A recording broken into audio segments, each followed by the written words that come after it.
We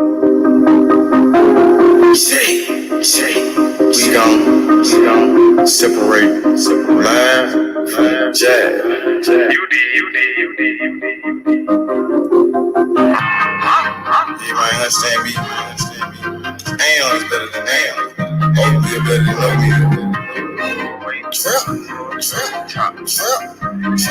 I'm on my motherfucking trap shit. I'm on my motherfucking trap shit. I'm on my trap shit. NBA, I'm the number one in trap. D57, we gon' lay his ass down. Nigga came at me about a fucking bitch. D57, I laid his ass down quick. Blah, boom. Yeah, all that shit. Niggas talking shit. Roll with all that shit. 20s, 50s, 100s shit, I want it all. First round drought, pick, that's how I ball. Big bitch, she bad, but I put that hoe on pause. Trap, I'm on my trap shit. I'm on my motherfucking trap shit. NBA baller, I'm that trap pick. C57 lay his ass down quick. Body found in the bag, laying in the dish. I'm on my trap shit.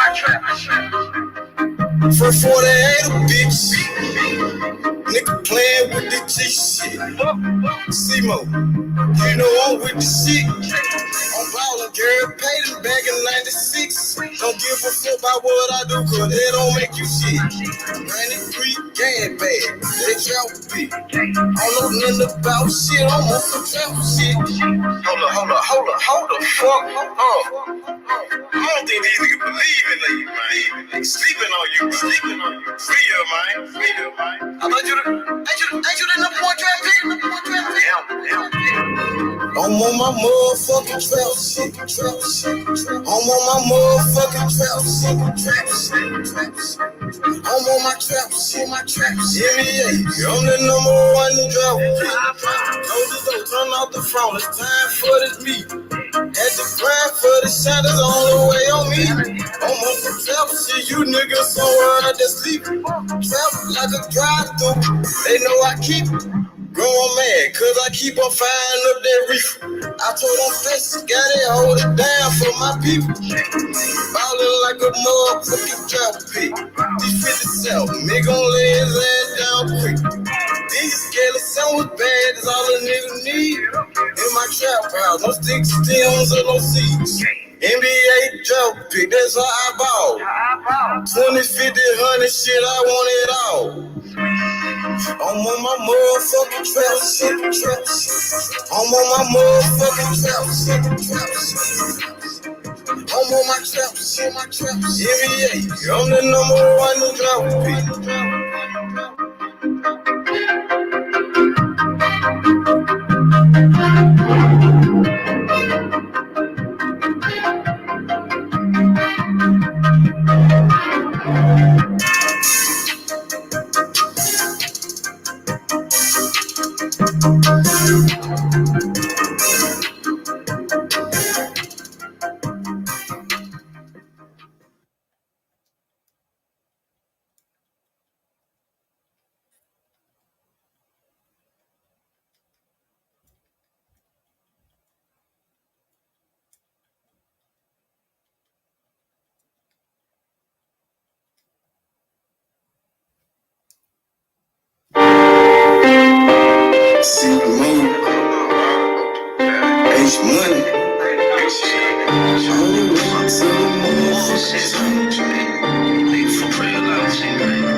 Pray to God, I hope it change. Will it go change? These niggas they change the game. These bitches they change the game. These niggas they change the game. Will it go change? change. Wonder when this shit gon' change. Change, never change. My nigga, we ain't the same.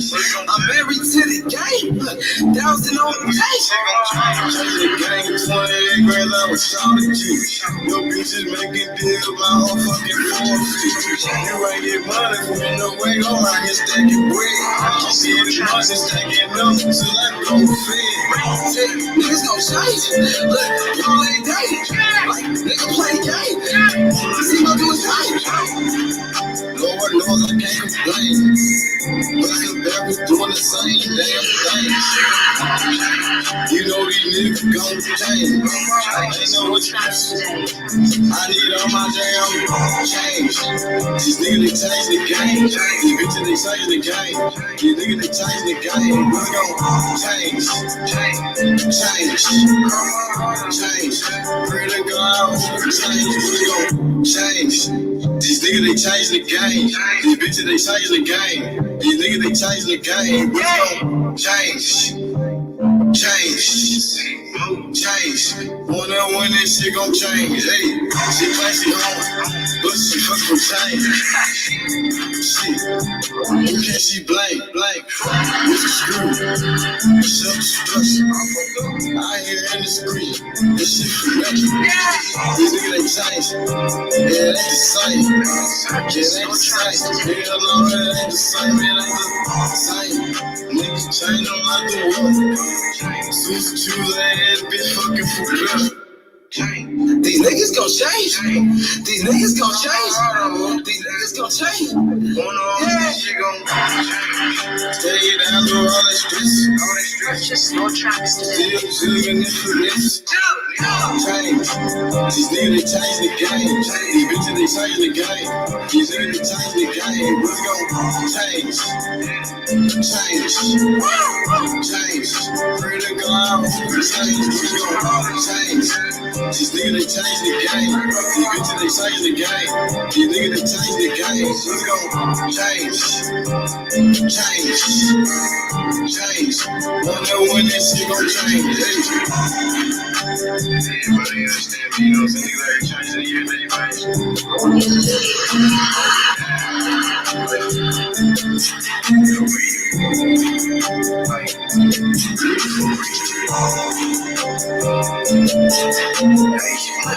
tracks today. Purchase your tracks today.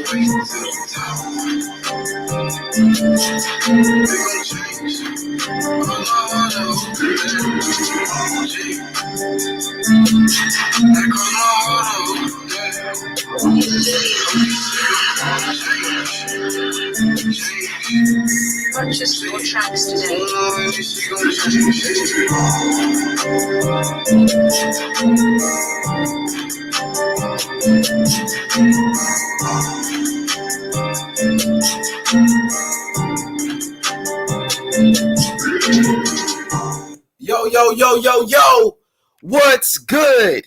It's your boy H Money, Mr. DAZN. We in the building. Let's get it, man. Shout out to everybody in the chat right now.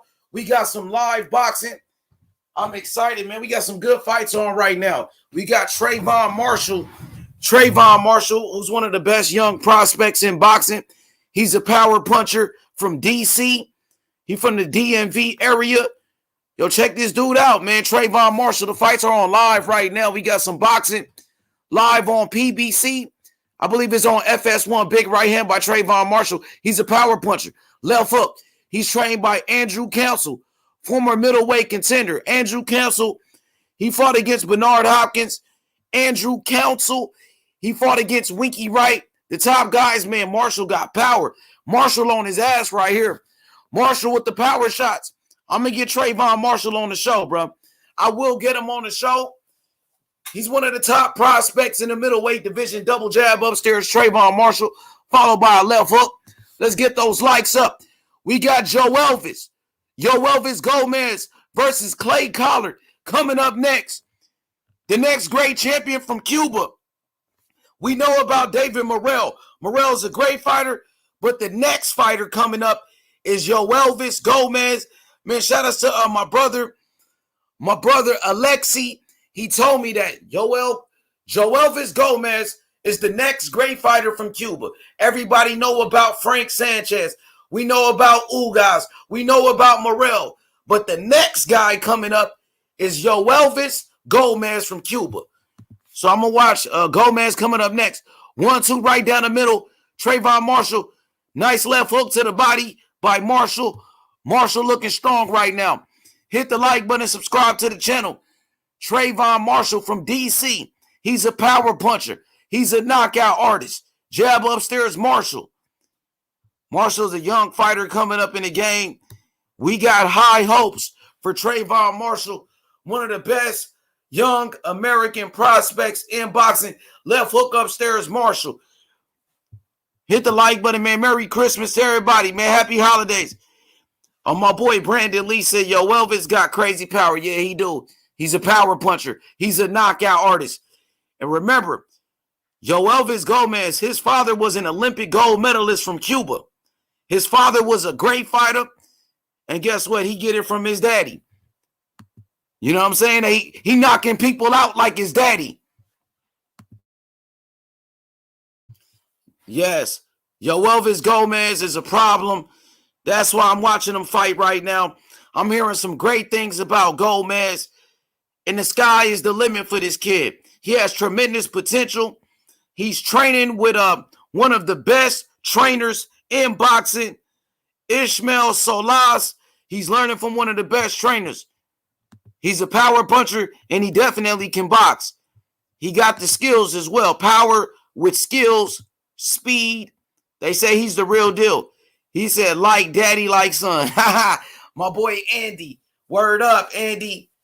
Hit that like button and subscribe, man. Shout out to all my people. We got the Indian, Brandon Lee, my boy Nas. You know, Pounds in here. Shout out to Pounds. Of course, Danny the Great. You know what I mean?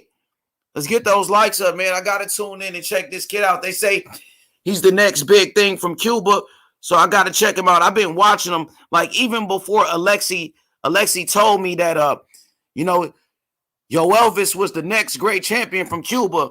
I already knew this kid was, you know what I'm saying, was something special. I already did my research on him. I knew he was training with Ishmael Solas, that he was a power puncher. But Alexi, he taught me a few things I didn't know. Alexi told me that his father was an Olympic gold medalist and his father was a great champion. Alexi told me that he's the next great fighter from Cuba. I didn't know. I was trying to find the next great champion, and Alexi told me if you're looking for the next great fighter, it's Yoelvis Gomez from Cuba. Aries was good, my boy. H Money salute. Now, happy holidays to everybody. Merry Christmas. He said, what channel is that on H Money? It's on FS1. FS1. It's on Fox. Fox, FS1. The main card is on Fox, but the fights I'm watching right now is on FS1.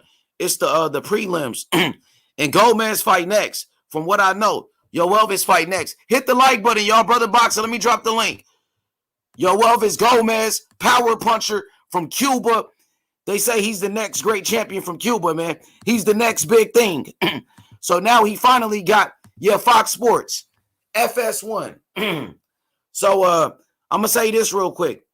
Now, Alexi, he told me, Morel, David Morel, his manager, he told me that that Gomez is a special fighter. He's a special talent.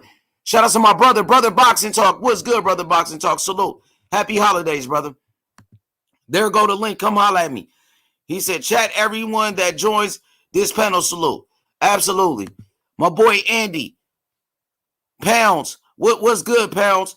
He said, Merry Christmas to Andy. So I'm watching Trayvon Marshall from D.C. D.C., they call him the Sniper. His nickname is the Sniper, Trayvon Marshall. Hey, what's good, man? Merry Christmas, man. Man, Merry Christmas, brother. Happy holiday. Happy holidays, man. Man, are you watching these fights right now? Yeah, I just turned on right now. Okay, Trayvon Marshall from D.C. right here. He's a power puncher, bro. He trains with Jalil Hackett.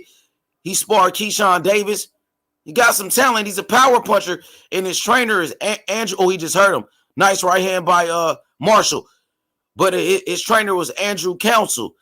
Andrew Council is a former contender in the middleweight division. He fought against Bernard Hopkins and Winky Wright, man. How's the holidays treating you right now? Huh?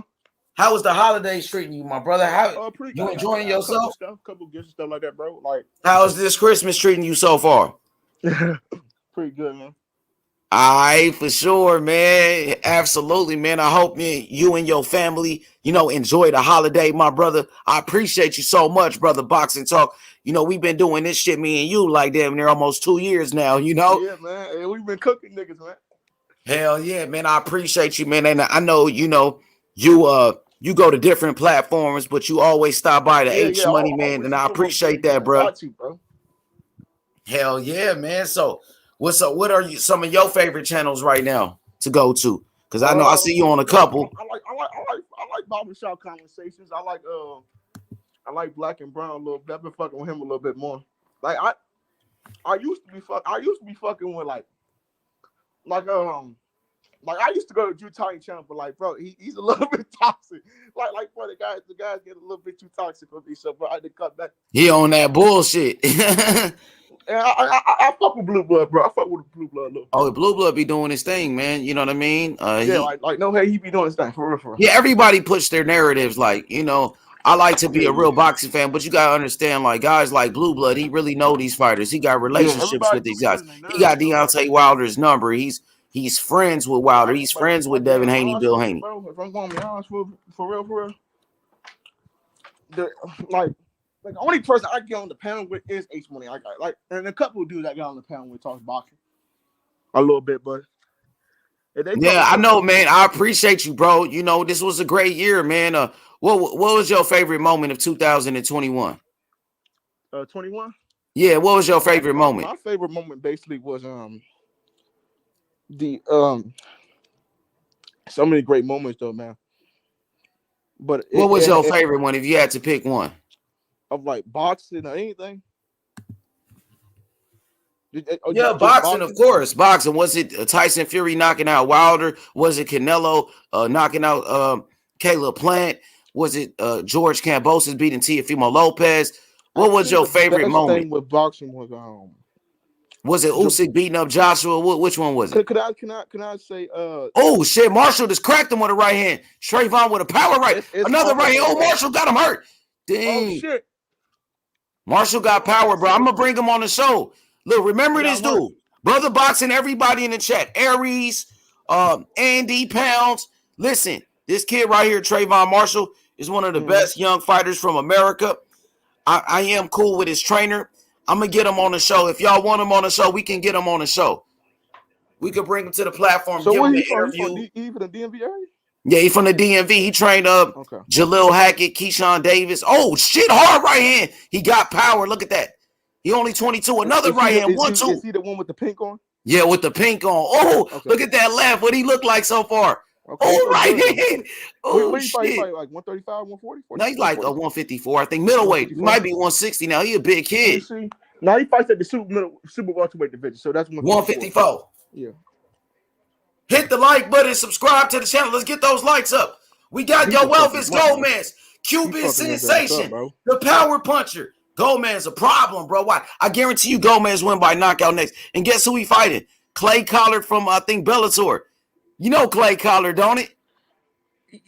Bro, I didn't know Clay Collard. I forgot he was a boxing MMA. Yeah, you know who I'm talking about, though, right? Yeah, I know who you're talking about. He's an MMA. He does box. Like, he's one of the only dudes that do boxing MMA, like, full time, though. Hell yeah, that motherfucker. Hey, shit, he about to fight Gomez. Gomez a problem. Oh, Marshall with a hard right hand just backed him up. Another right hand. I want to see him throw more punches, throw more combinations. Left hook to the body, Marshall. He breaking him down. He got him hurt. Uppercut, Marshall. Oh, he about to knock him out. Jab, though. Marshall breathing kind of hard. He's throwing a lot of punches. He's a young fighter. He got to get his cardio better. We got 24 people watching the video. And this is only the prelims. One thing about Gomez, they consider Gomez. Yeah, they showing Luis Ortiz. They showing Luis Ortiz. They promoting the fight. That's a Fox pay-per-view, so that's why they put it on Fox so they can promote it. My computer. I'm actually watching it on TV. I got the. What'd you say? I'm watching it on TV right now. So I got FS1 on my TV, so I'm just watching it right now. Man, absolutely, man. So that's next Saturday. You know that. I'm over my family house a little bit, so. That's gonna be on next Saturday, brother. Boxing. Next Luis Saturday. Ortiz Bro, versus Charles we Martin. might be. I hope I will make it by New Year's. I hope I'll be on the panel because I might be doing something a little bit. You know what I'm You saying? might be out and about. You gotta be Yeah, you know what careful, I'm saying? You know man. how You know niggas what be I'm on New saying? Year's and shit like that. Yeah, absolutely, man. I hope you enjoyed the new year, my brother, man. So, like I said, 2021, it was a great year for boxing. And also, I think was a crazy 2022 year, bro. gonna be better We though. had so many upsets, bro, in boxing in 2021, bro. Hey, I honestly think 2022 gonna be even a better year for boxing. But let's talk about those upsets. Though, bro. Let's talk about some of those upsets in But it's kind of weird 2021. though. It's kind of weird that PBC puts their cards on holidays, man. It's kind of weird though, a little bit. If you get it, what I'm saying. Yeah, I got you. You got. I want to ask you real quick.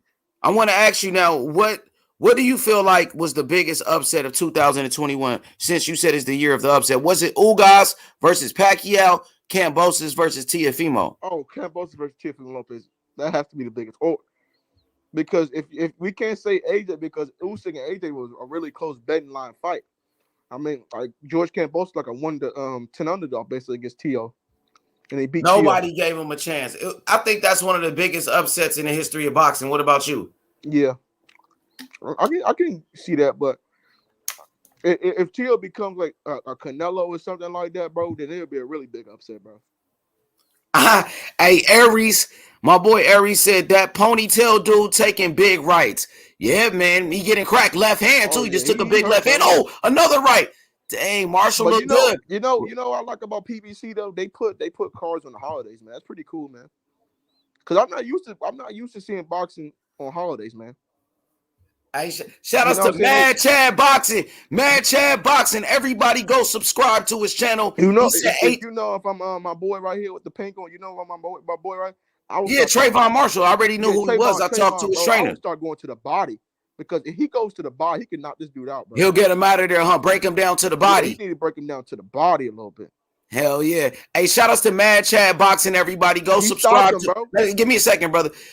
Shout outs to Mad Chad Boxing. Everybody go subscribe to his channel. He said H Money, the best boxing promoter in America. Respect. Shout outs to my boy Mad Chad, man. Y'all go subscribe to him. Mad Chad. Hey, she stopped his ass. Oh, he stopped him? Yep. Oh, that boy Marshall. You like Marshall? Trayvon. Oh, it was the uppercut. Hit him with that uppie. Oh, the uppercut hurt him. He was hurting him the whole time. Left hand. Dang, he breaking him down. Let's shoot the jab. Very aggressive fight. Oh, the referee stopped it. Why? Yep. What happened? I think it was a bullshit stoppage. The corner might have stopped it, man. No. That was weird, bro. There wasn't no towel thrown in, bro. They threw in the towel? They must have threw in the towel. But look, let me say something. Shout out to my boy Mad Chad Boxing. Mad Chad. Yoelvis Gomez. He's the next big thing out of Cuba. We know about Morel. We know about Ugas. We know about Lara Rigondeaux, Frank Sanchez, Luis Ortiz. But Yoelvis Gomez, he's the next star from Cuba. Remember I told you that? That's why we watching them fight. I talked to some of the brothers from the Cuban community. I talked to some of the brothers, and they told me that Yoelvis Gomez is the next star from Cuba, so pay attention to him. Hit the like button, subscribe. Where he fights at? What weight is he fight at? I think he fight at 154 or 160. 154, 154, 160. Pretty big, strong, powerful. His father was an Olympic gold medalist as well. So it runs in his bloodline. He come from a family of fighters. Shout out to Tony Boswell. Tony, he says, Merry Christmas, H Money Boxing in the chat. Happy holidays. Peace and prosperity to you and your family. Thank you. What up, Zoe? My boy Philly Zoe. What up, though? Arsenal, what's good? Arsenal Finest, still loading. What's good? He said, what was that? Didn't swing at all. What was that? He didn't swing at all. He was getting his ass whooped. It's kind of hard. They just stopped the fight. Harvey Dart, the referee, he just stopped the fight. He didn't want to see no more. So the corner he was taking the ass whooping. It was one-sided. He was taking unnecessary punishment. It was just so much punishment he was taking. Yeah, it wasn't like the dude was competitive at all. It wasn't like he was gonna win. It wasn't a competitive fight. It was a one-sided fight a little bit. But I'm just like, Man, I'm excited to watch this dude right here. Yoelvis Gomez. He's the first time fighting. His first time, I believe, fighting in America. His first time fighting on net. Listen, his first time fighting on TV. So let's make a statement. Gomez, tough. He mean too. He's in there to do damage. Him on like the undercard. You gonna like him, bro. Trust me. He's a power puncher from Cuba that got skills. His father was an Olympic gold medalist. He come from a family of fighters, bro. Hit the like button, subscribe. Shout out to Brother Boxing Talk. We in this thing. Yeah, they promoting the shit out of Luis Ortiz and Martin. They promoting the shit out of this. So, man, how was your Christmas, bro? Mine was decent. We opened up some gifts. Came back home with the family. For sure, rolling with the punches. My boy, rolling. I saw you yesterday rolling on Black and Brown. You was cooking, man. I think you had some free smoke with somebody. All I gotta say, H Money is fuck punch drunk boxing. That's all we gotta say. Say it one more time. Fuck punch drunk boxing, Mr. Sunshine. Mrs. Sunshine, punk bitch. That punk bitch. That nigga's a bitch. He got exposed like a motherfucker, bro.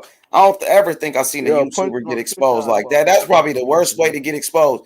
And he was the one talking shit about everybody, acting like his shit don't stink. Bro, bitch ass nigga, bro, he faked the car accident for super chats, and you was out here talking all that shit about all these YouTubers, pussy ass nigga.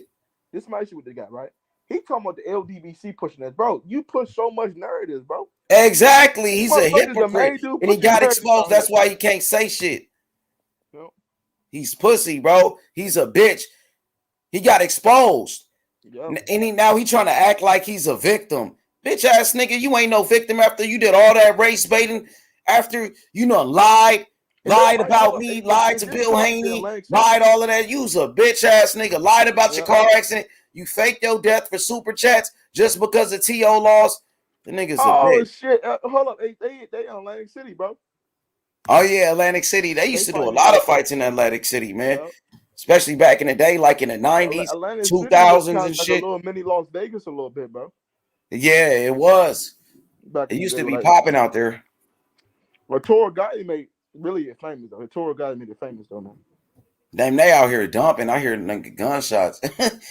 Nigga dumping outside, boy. They probably shooting in the sky because it's Christmas. Man, New Year's coming up. They really gonna be shooting up, man. I hate that shit. New Year's, everybody shooting guns outside. New Year's, 4th of July. But in Memphis, they do that shit for like hours, dog. Like, you know what I mean? They do it everywhere, but in Memphis, they don't stop. It's some really problems in Memphis. It's some really big shit that's going down there, man. Yeah, all the time. That's why Memphis, what's his name? Punk bitch Box is scared to come over here. That's why that punk bitch scared to come over here because he's terrified. You know what's up, nigga? You think the military gonna step in, bro? If it gets a little, they might have to. It's too dangerous out here at this point, man. Yeah. They gonna have to. You know what I mean? When Dog died, I had my dude down there. He said he was gonna move out of there because this shit getting too worse and shit like that down there. Absolutely. Yo, shout out to Mad Dog H. Mad Dog. We got Yoelvis Gomez, the next big thing from Cuba. Checking him out. He's on the prelims, man. He got to be special. He's on the prelims, and we calling his fight. They say he's the next big thing. This really ain't a prelim. That's a Trayvon Marshall. Y'all need to take heed. Remember this name, Trayvon Marshall, one of the best young prospects in boxing. He just won by knockout. Congratulations. So what's his resume? What's his record? Marshall got about like 8 wins. I think like all knockouts. He pretty good, man. He been fighting on PBC.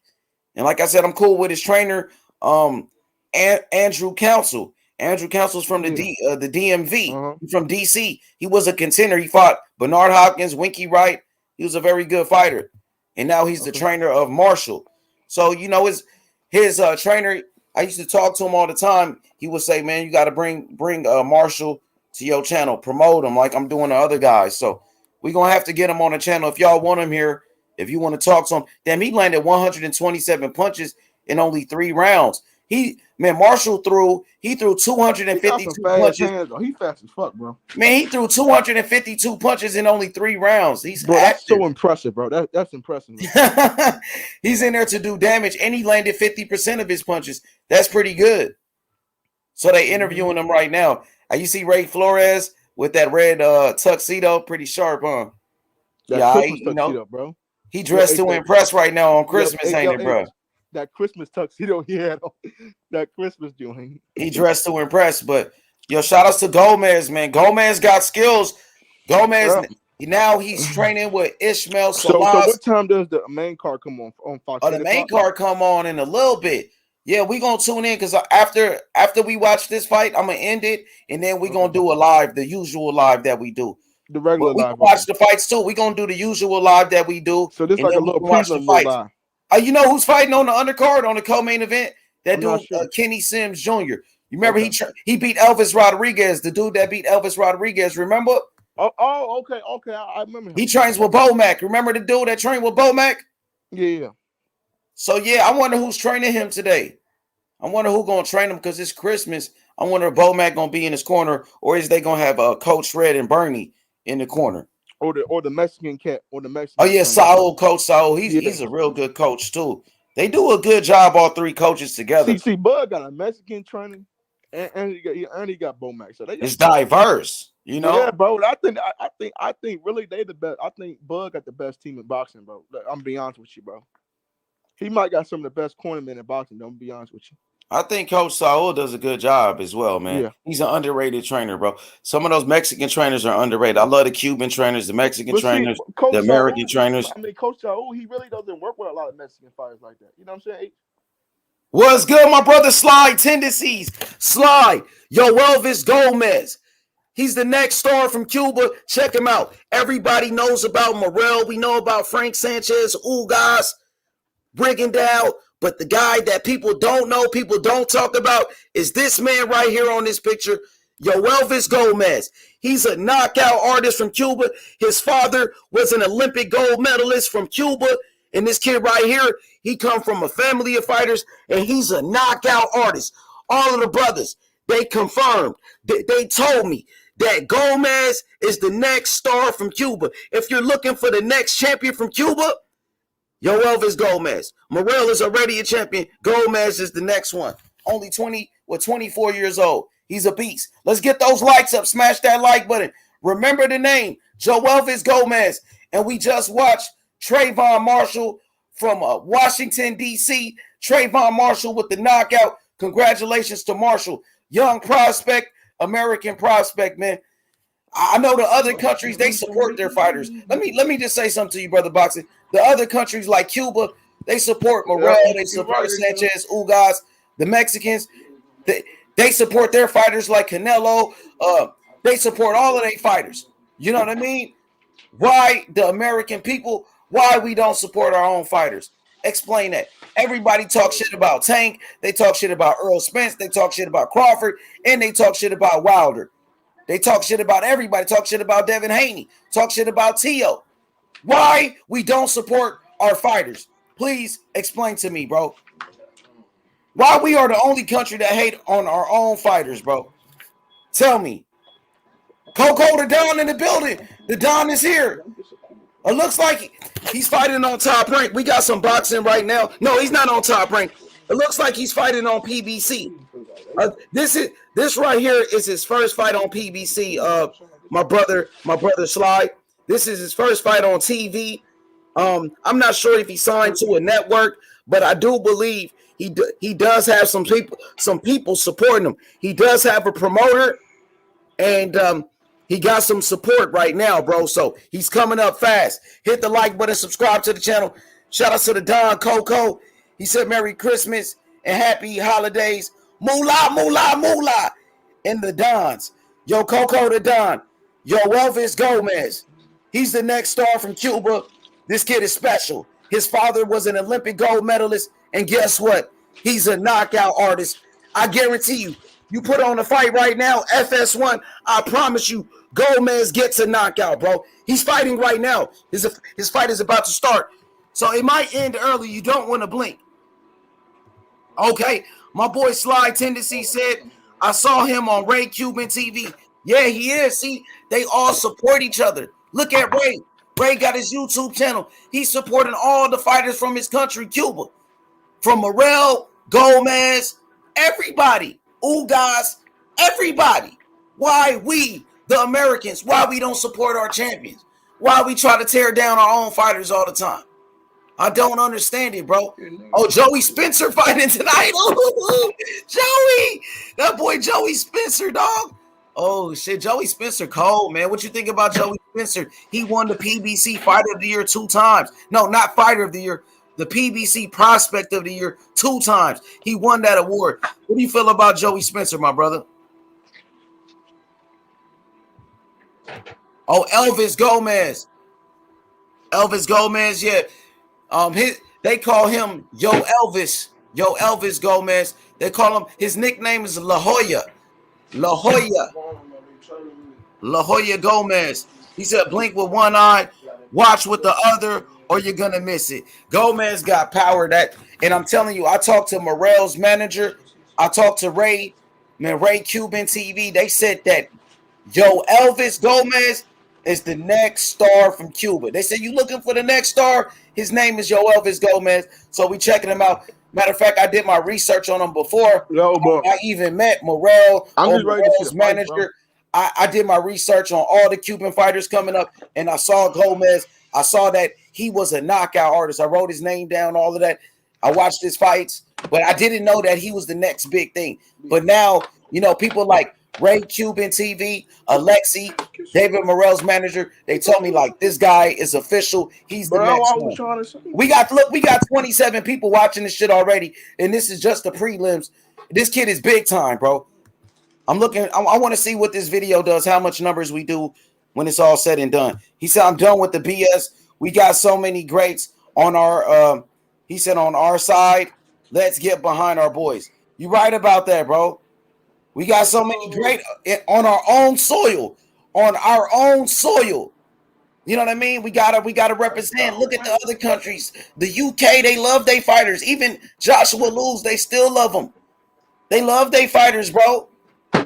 We don't love our own fighters. So Gomez coming up. Oh shit. It's time for the fight. Is it? Oh, Chris Colbert shining. I see him to done. Dang, Colbert getting some of that money. Look at that boy watch. Dang, look at his bracelet. He getting money, and Chris Colbert is about to fight for a world title. So he's about to fight Gutierrez for that WBA super featherweight title. So he's on his way up. Chris Colbert making a name for himself. Shout out to my boy Shadow Ghost. Shadow Ghost, of course, he love him. Oh, Kenneth Sims Jr. Tell her to take. What about Gomez? Yo, Did Gomez fight yet? I don't think he fought yet, yo. This is not the co-main event. This shit ain't started yet. So Gomez on the co-main? What the fuck going on? That nigga ain't fought shit, did it? I'm not sure if he's fighting right now, bro. Gomez coming up, so they must be having him on the co-main. I don't know which one it is. We wait and see. I thought Gomez was fighting next. But I definitely see. Hey, Slide. Yeah, Yoelvis, he's fighting Clay Collard from Bellator, the mixed martial artist.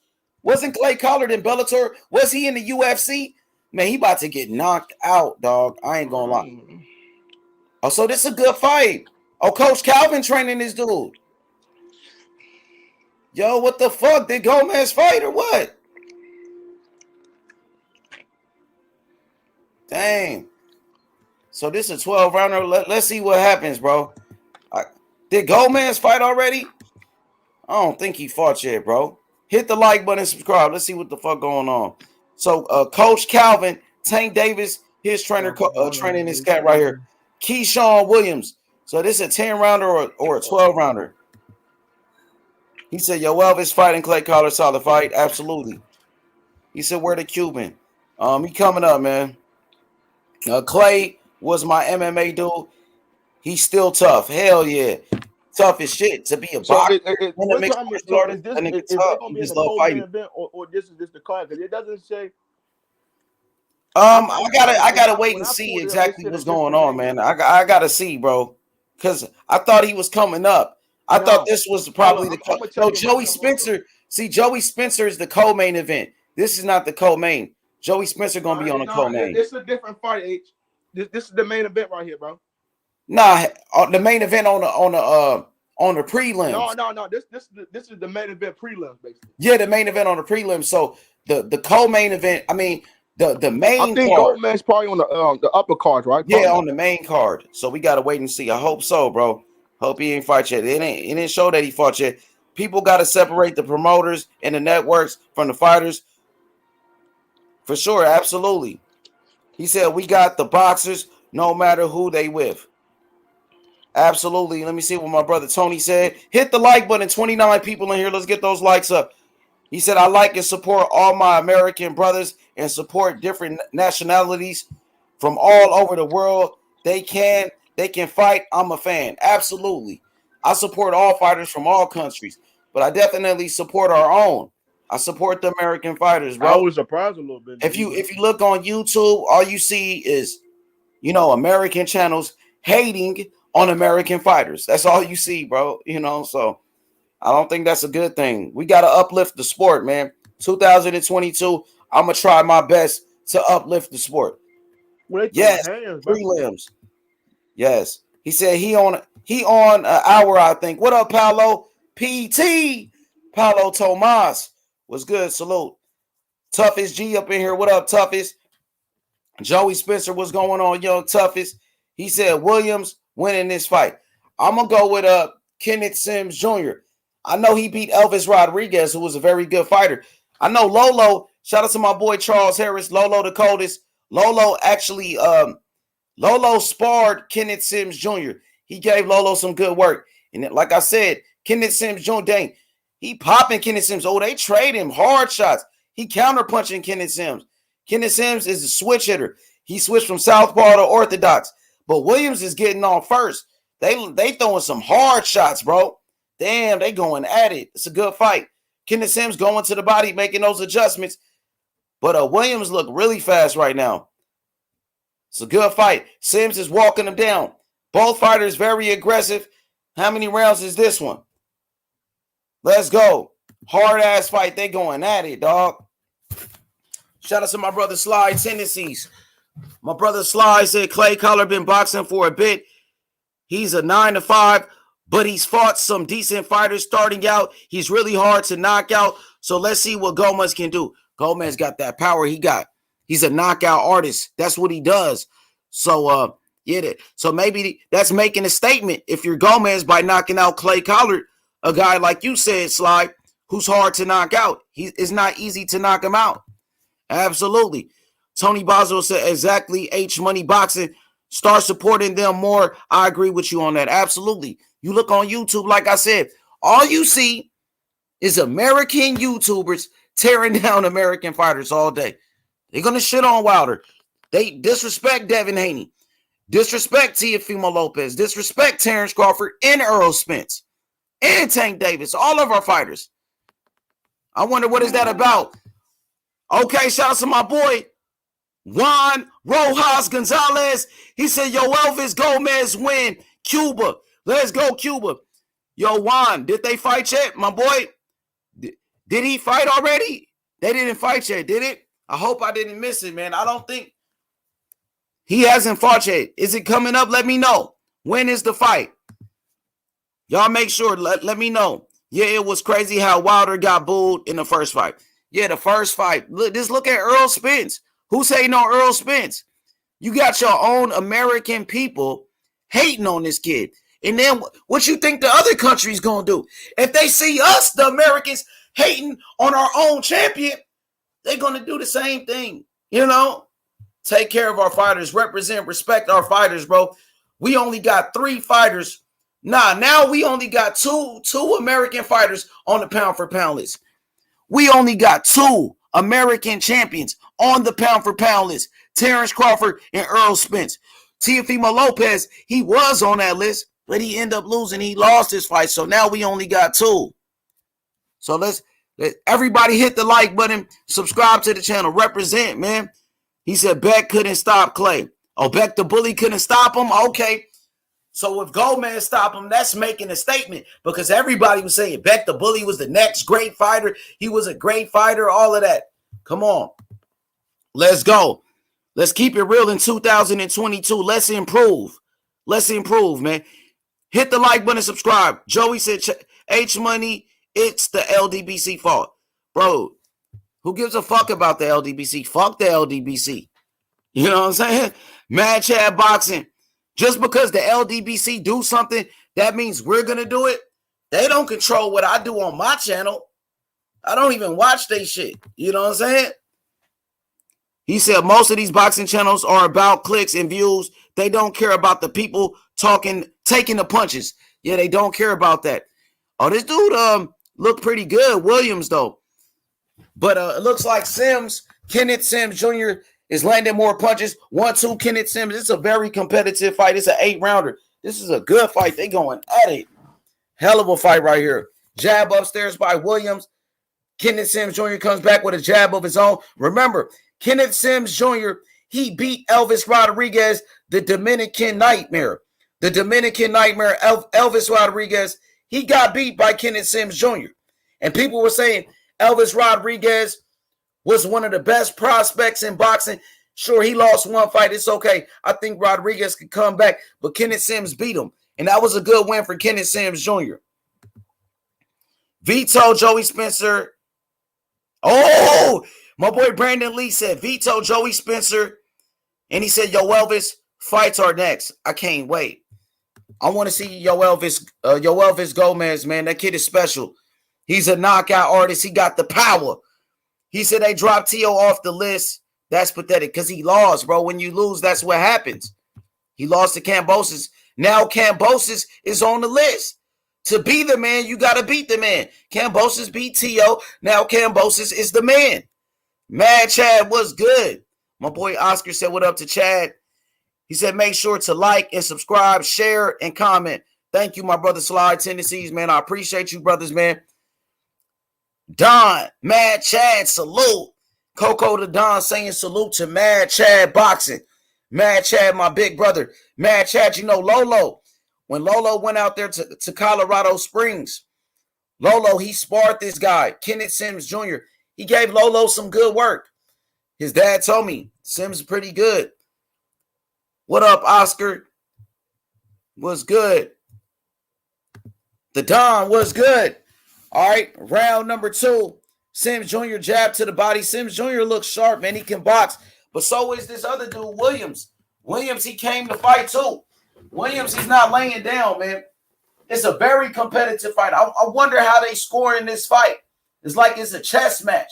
Both fighters very aggressive. You know, close fight so far. So far, so good. Let's get it, man. I'm excited. Happy holidays, everybody, man. Turn up. Turn up. He said it's the Cuban knockout artist with PBC. I know he has a promoter, but I don't know if he's with the PBC. I'm not sure exactly who he signed to. This is his first time fighting on TV. Gomez, now he has a strong team around him. Before he used to go fight overseas and shit like that. Go fight in Mexico. He was fighting other places. But now he has a good team around him. Now he's fighting out of Las Vegas. Yoelvis Gomez, he's training with Ishmael Solas, one of the best trainers in boxing. So now he finally has support. And now Gomez is ready to make a name for himself, and it starts today on Fox, free TV. And people talk all that shit about the PBC, but the PBC, they the only ones giving us free fights. Ain't nobody else giving us free fights. You got to pay for DAZN boxing. ESPN, of course, top rank. You know, you need cable. You need cable to watch ESPN. But PBC, they put free fights on Fox. They the only ones doing that. They the only ones doing that. So you got to give them credit for that, bro. Kambosos right now is the number 1 lightweight. Absolutely. I think Devin Haney, he can beat Kambosos. I think Haney beats Kambosos, but right now, Kambosos is the number 1 lightweight in boxing because he beat T.O. and T.O. beat Kambosos. That's how it goes in boxing. To beat a man, you got to beat the man. And that's what Kambosos did. Round number 3. Man, they trade right hands. Williams. Look like Williams is beating. Oh, Sims just cracked him. Sims just hurt him. Sims hurt Williams. Williams hit the stanky leg. He buckled him. Oh, but he took it. He showed the chin. He took a big shot, but he took it. Oh, left hand. Bite. Sims Jr. Man, Sims Jr. is pretty good. Yo, Sims Jr. is a good fighter. Sims Jr. is out landing Williams 40-22. Sims Jr. has landed 41 punches. Williams only 22. Left hand by Sims Jr. Sims Jr. breaking him down. He does kind of box like Terrence Crawford. Yo, that dude is pretty good. I think Sims only got one loss, but he's good, man. That loss don't mean shit. That motherfucker can box. And Williams is an undefeated fighter. He's fighting against Williams, an undefeated fighter. Williams would have won too. They trade hooks. Oh, hard body shot by Sims Jr. Hard body shot. Right hand to the body by Williams. Williams is starting to back up. Dang. Kenneth Sims Jr. is starting to walk him down. Great offense by Sims. Sims with the pressure. Sims is putting the pressure on him. Man, Sims looks sharp right now, dog. Sims doing good work right now. Sims has landed 43 punches. Williams only 25. This is a very strong round for Sims Jr. I know Sims Jr. hurt him with that right hand right there. It buckled him for a second. But Williams, he showed a good chin. He didn't go down. He was hurt for a second. He started to back up. You know, ever since he got hit with that right hand, he started backing up. He got him confused right now. Sims Jr. is starting to break him down, and he got him confused. Good shit right now for Sims Jr. Double jab upstairs by Williams off target. Williams is starting to slow down. Sims Jr. really starting to pull away right here. Good shit by Sims Jr. Good work. He said Sims Jr. with Terrence Crawford. Yes, he is. Like I said, he trains with Terrence Crawford. His trainer is Bomac. Let me see who's in his corner, man. They gotta show me who's his trainer for this fight. Is it Bomac or what? Dang, he whooping his ass right now. That was a good round for Sims Jr. Sims Jr. put it on him in that round. Sims taking rights to the chin. Sims taking rights to the chin. Yeah, early, especially early in the fight, like in the first round. But now Sims is really starting to take advantage. Sims, he's starting to take control of this fight right now. Good work by Sims. He said, great competitive fight. Joey Chad said Williams need a new trainer ASAP. Shit, he got Coach Calvin Ford, Tank Davis trainer. People consider Coach Calvin one of the best trainers in boxing. What do you mean? Yeah, he official. Oh, yeah, Sims looking good, man. Even Lolo and his dad, they told me. They sparred Kenneth Sims Jr. When Lolo went out to Colorado Springs, he was out there with Terrence Crawford. The first person Lolo sparred was Kenneth Sims Jr. And it was some good work from what I heard. Merry Christmas. Hit the like button, subscribe.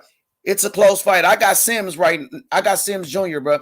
Sims he's starting to take control of the fight. He's starting to pull away. That was a strong round for Sims. Topology has a poll between Collard and Gomez. 85% of 3,000 people are picking Gomez to knock out Collard. Dang. He got that power. But Collard is tough, man. Collard, he does have a name, so it's a pretty big fight because, of course, Collard, he's coming from UFC.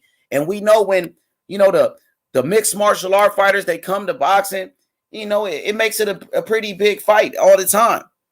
Because those fighters, some of those UFC fighters, of course, they got a fan base. They have a following. And Clay Collard is known. I knew who Clay Collard was because I watched him on Bellator. So I'm looking and saying, Gomez is fighting Collard. I'm like, dang, ain't that the same dude from Bellator? I've been watching that guy fight. So it makes it interesting. It makes it a bigger fight. At least his opponent has a name. At least we know who Gomez is fighting, right? Most of the time, we don't even know some of these fighters, bro. It's the sleeper fight for sure. Absolutely, Sly. Shout out to my brother Sly. What's good? Armundo. He said, what time is the fight? It's coming up next. I think the fight is coming up next. He said Williams will KO Sims with a big right. I don't think Williams got the power, though, Aries. Williams only has 8 knockouts. I think, hard right hand by Sims. Sims just hurt him. Sims is the one landing the harder punches, though, Aries. Sims, he hurt Williams. Now you see Williams on his bicycle. Williams, he's running now, bro. I mean, I wouldn't say running. He's using his ring generalship. Dang.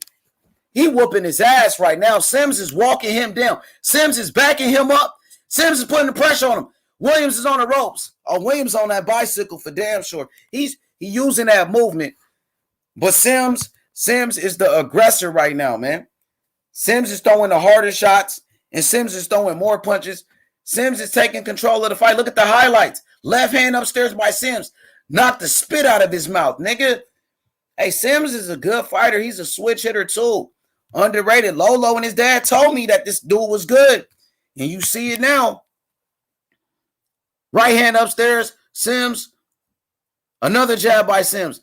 Hey, that dude, Williams, changed. Ever since he got hurt, he's not the same fighter. Like he low-key going into survival mode. He's not fighting hard anymore, man. He's not.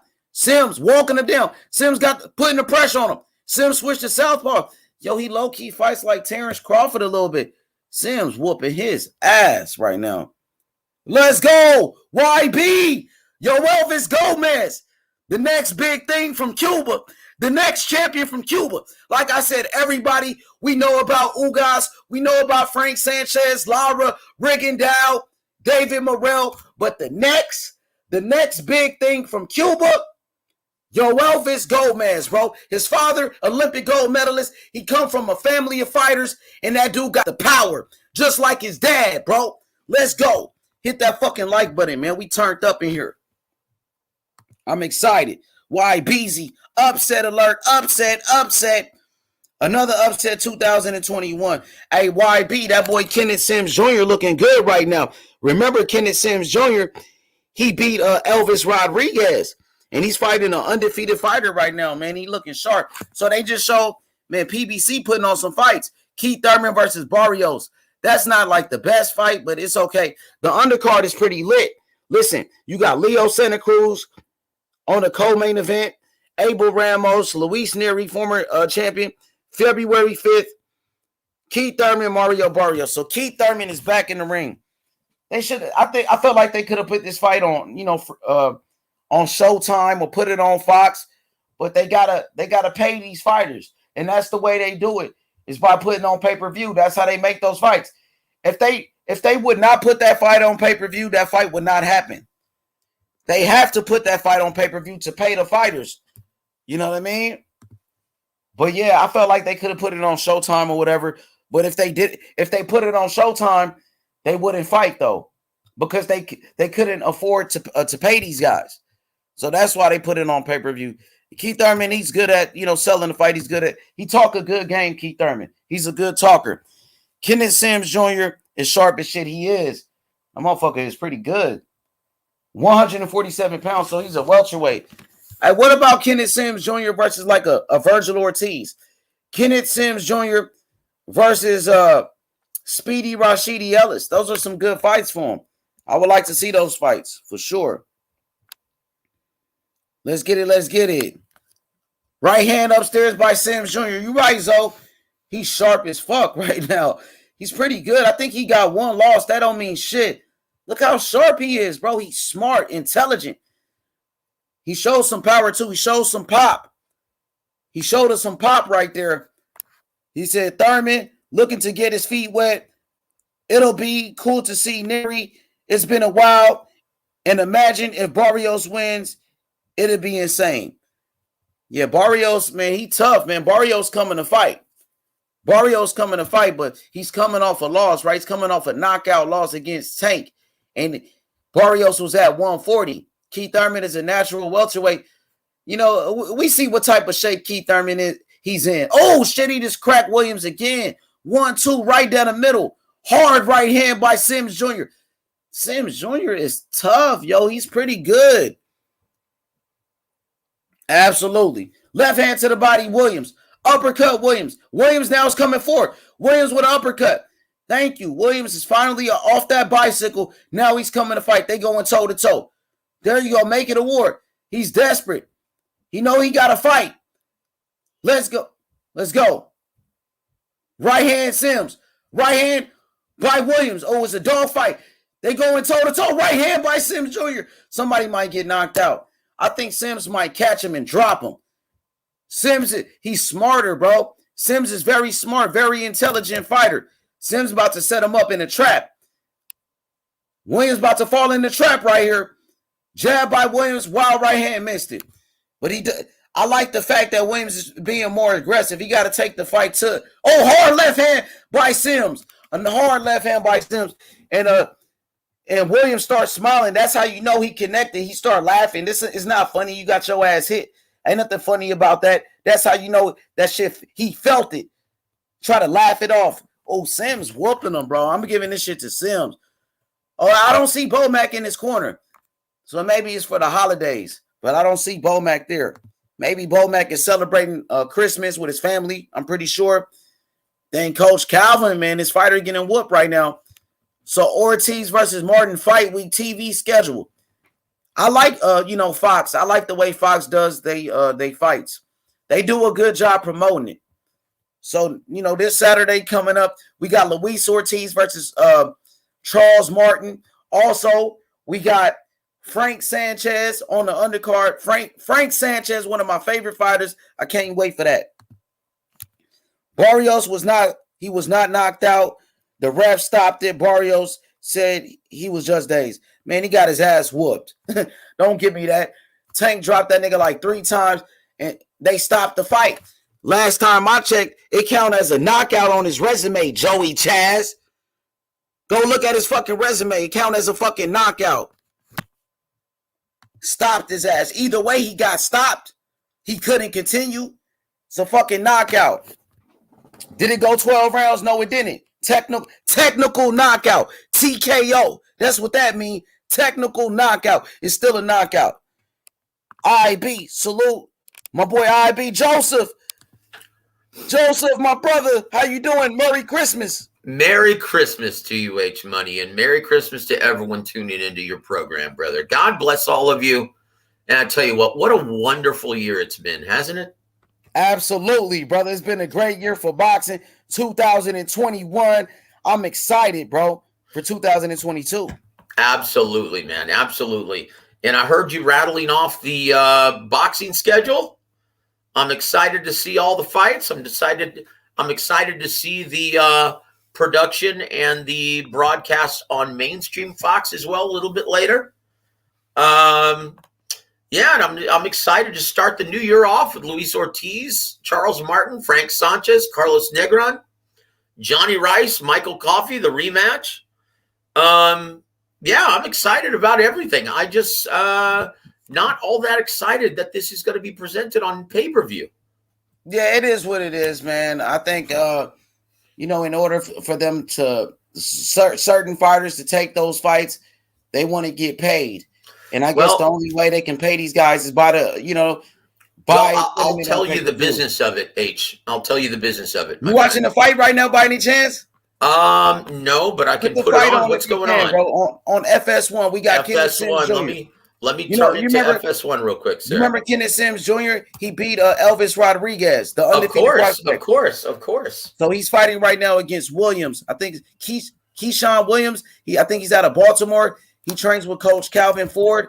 So it's a really good fight on. And Very then good.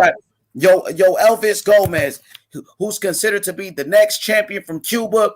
They say he's the next big thing from Cuba. I think he's fighting next. So we're going to tune in. But, yeah, explain. Go ahead. You could explain what you're saying about the pay-per-view. Go ahead. All right. Well, very good. Yeah, unfortunately, it's out of necessity. You're absolutely right. It's out of necessity because when you look at his contract with Fox, his agreement, they're not paying him very much. Compared to what they pay all of their other sports entertainment they pay them billions of dollars. The NFL, MLB, they pay billions out for their sports entertainment, and they're only giving Al Heyman and PBC $60 million. And now when you compare that to the annual allotment that ESPN gives Top Rank, they give them $93 million over 30 events. So if you're putting together marquee matchups, and once again, this is not good for the fans and this is not good for the sport, but I understand the business of it and why they're doing it. So when you're putting together the marquee matchups, the guys who demand millions of dollars every time they step in the ring, well, you have no choice but to attach it to the added pay-per-view streaming revenue stream, rather. That's the problem. So you're going to see more often than not marquee matchups attached to the pay-per-view revenue stream. out of necessity. Not because these guys think they're too big for their britches, but it's done out of necessity because Fox is being very frugal with PBC and Al Heyman. And that's a big problem. If you remember, that's what HBO started to do to Top Rank, and that's why they left. They left HBO and went to greener pastures in ESPN because they wanted fans to be able to see the product. If everything is attached to the pay-per-view revenue stream, no one's seeing it. And the numbers reflect this. With piracy being as bad as it is right now, that's a big problem. That's a huge problem for the health of the sport. So that's the nature of it, and that's why they're doing it, right? For sure. We got a super chat. Shout out to my boy Sly Tendencies. He said, gotta hear H and Joey's fight of the year. I'm picking Wilder Fury. Wilder Fury. Who you got? What's your fight of the year? Well, and this was a big quandary for me. When you look at elite level skills, all action, how competitive it was, the drama within the event.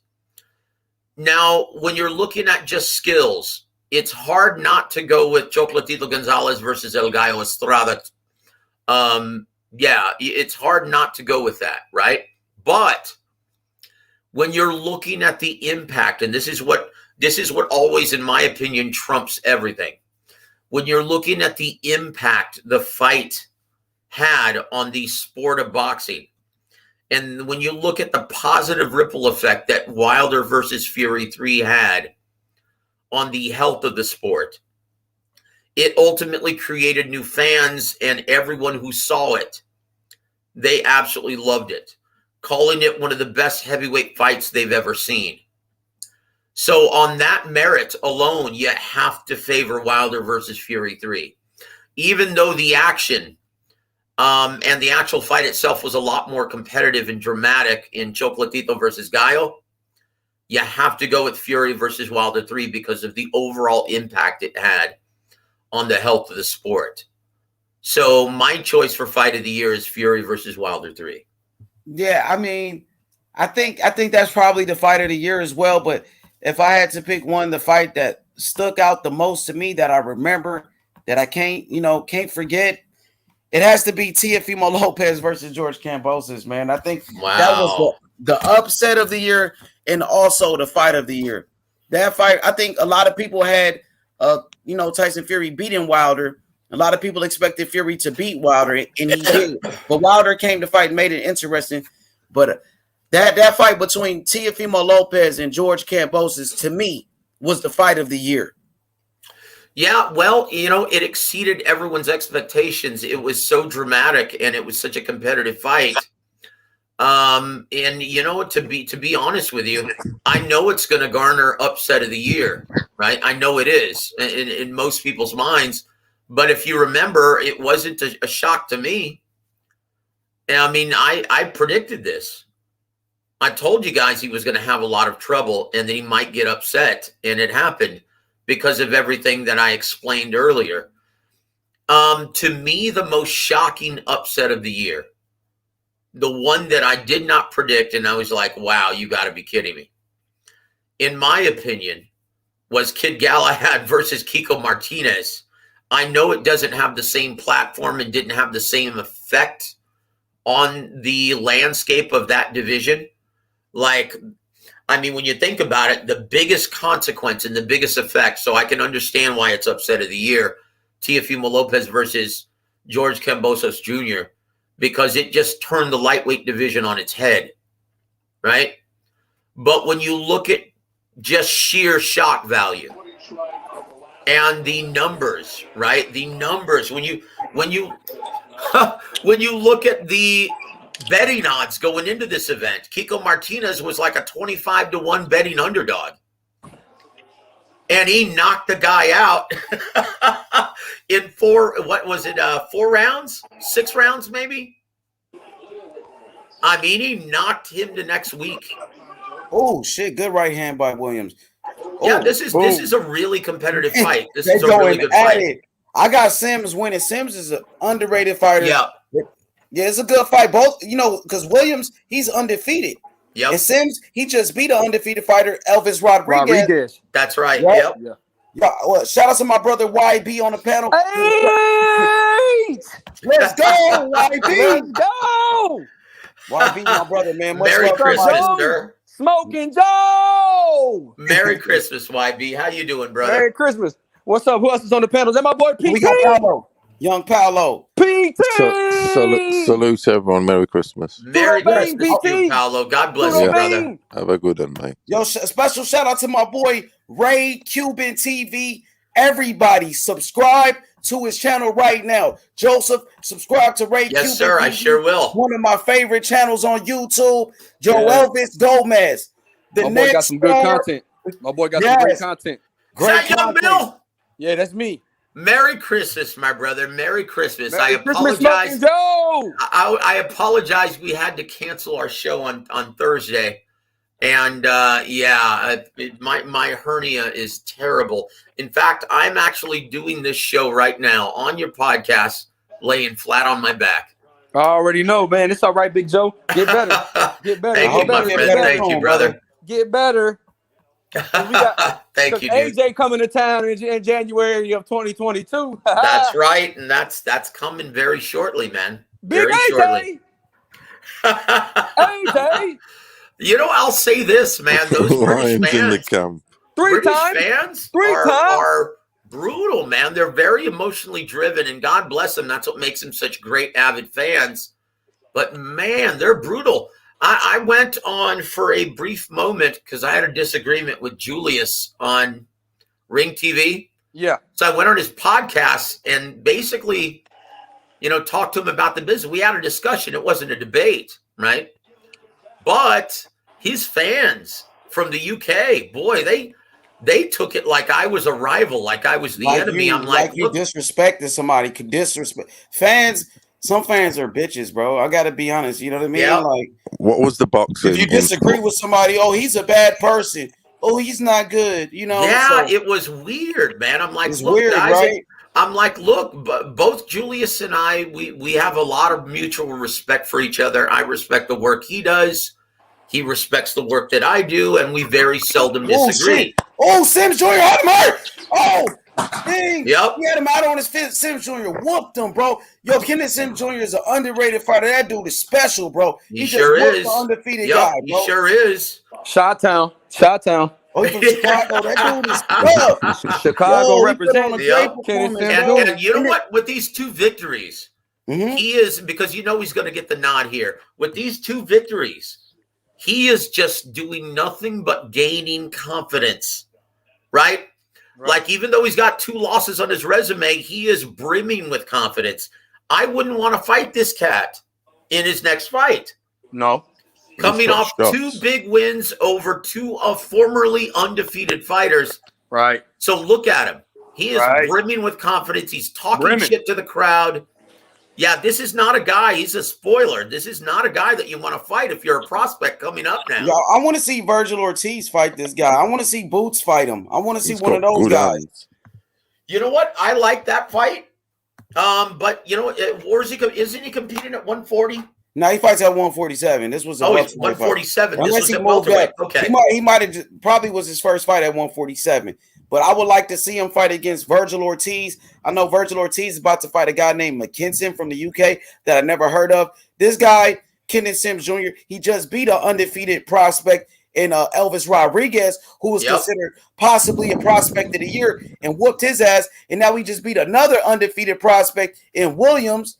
So the dude has clearly made a name for himself in the sport of boxing. And this is without his trainer, Bomac. No Bomac in his corner because of the holidays, and he still put on a great performance. I tell you what, that's a feather in the cap of Brian McIntyre, though. If he's able to get this guy fighting as confidently as an undefeated fighter and a genuine contender, defeating 2 undefeated prospects consecutively, that's a huge feather in his cap, man, because, young Bill will tell you that this game, 90% of it is mental. And if you can get a guy with 2 losses on his resume to fight like he's a legitimate contender, That's something. That means you've done your job as a trainer, getting this guy mentally prepared for the rigors of battle. What are your thoughts on that, young Bill? Say that one more time, Big Joe. About the game being 90% mental. Yeah, I mean, that's a feather in your cap if you're a trainer. This Oh guy yeah, has 2 losses on his resume, and you're getting this guy mentally ready to the point where he's going in the fight, fighting like a legitimate contender, even though he has 2 losses on his resume. That's a great job by Brian McIntyre. Bomac, man, and see, and Bernie the boxer and Terrence Crawford were talking Kenneth Sims up before the Elvis Rodriguez fight. They said he got great work in the gym. He had an astounding training camp. Say it was an amazing work. They said he got a little work in with Bud. He got a lot of work in with Jamel Herring, the other guys in the gym. And they said they said sometimes it's all about environmental change where you feel more comfortable. Being able to make an adjustment, having a coach that brings the best out of your style without changing it too much. Like you said, Joe, how hard is it to go into a camp, learning something new, and going into a fight, after a loss and having to learn something new and have a whole new strategy to learn, knowing how hard it is you already mentally shot. So going into somewhere that somebody improves you, but doesn't teach you too much to learn per camp and makes it simple for you, simple adjustments to make, it's a lot easier for a fighter. That's right. Very, very well said and very insightful, young Bill. I tell you what, dude. So the discussion that I had with Julius yesterday was basically telling him why Fury's in the driver's seat and Bob Arum and Frank Warren are in the driver's seat in this negotiation. And boy, the British fans didn't want to have any part of that.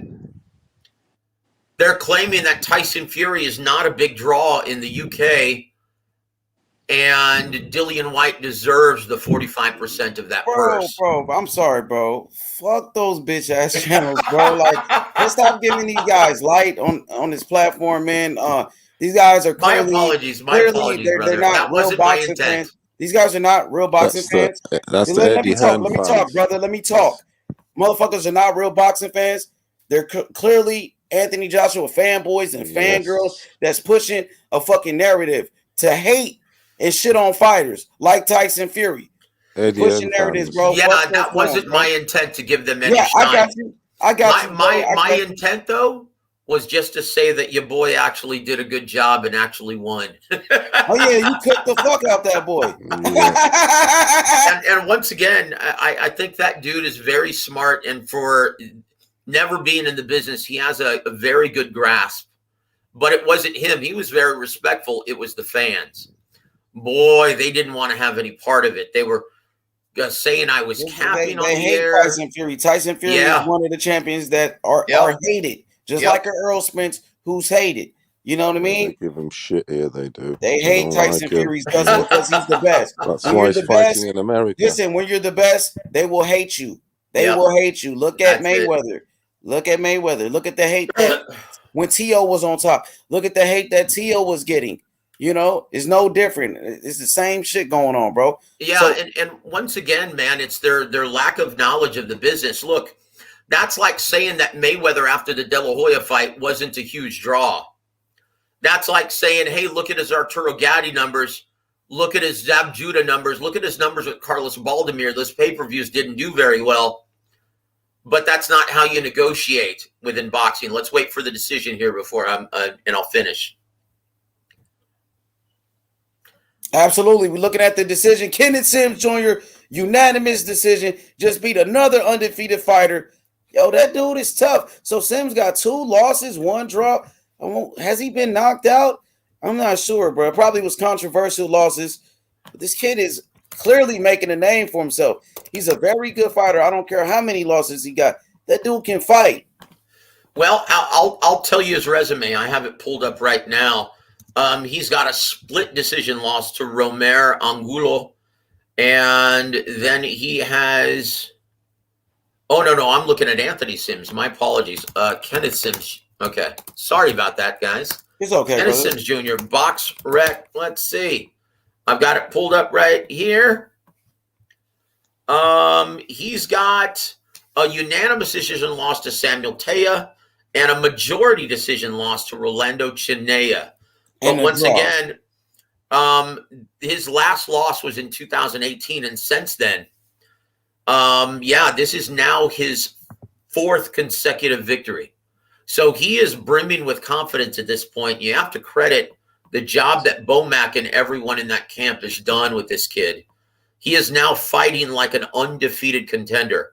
And that's the mindset that you need going into each and every fight. He's going to get a lot more big paydays as a result of his really impressive last 2 victories. And Joe, another thing is that people are high on Montana Love. This guy, without the proper team and without switching training camps, he fought a split draw with Montana Love.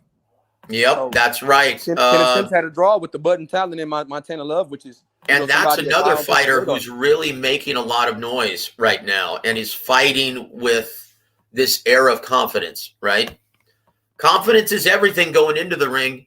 If you have the mindset of an opponent, you're going to get beaten. If you have a mindset of a champion, you're going to be competitive against anybody. Right? That's how this sport works, guys.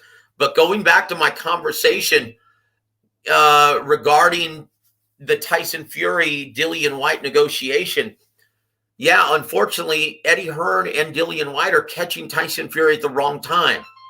Just based on his last 2 efforts, not just with the live gate, but with the pay-per-view performance, he can demand $10 million going into his next fight. And that's just from the site fee alone. Considering that he made $18 million and $17 million respectively in his last 2 live gates, just the live gate alone, he can demand $10 million. Dillian White, if he wants this fight, he needs to take short money and accept the fact that Tyson Fury has put up career high numbers in his last 2 fights.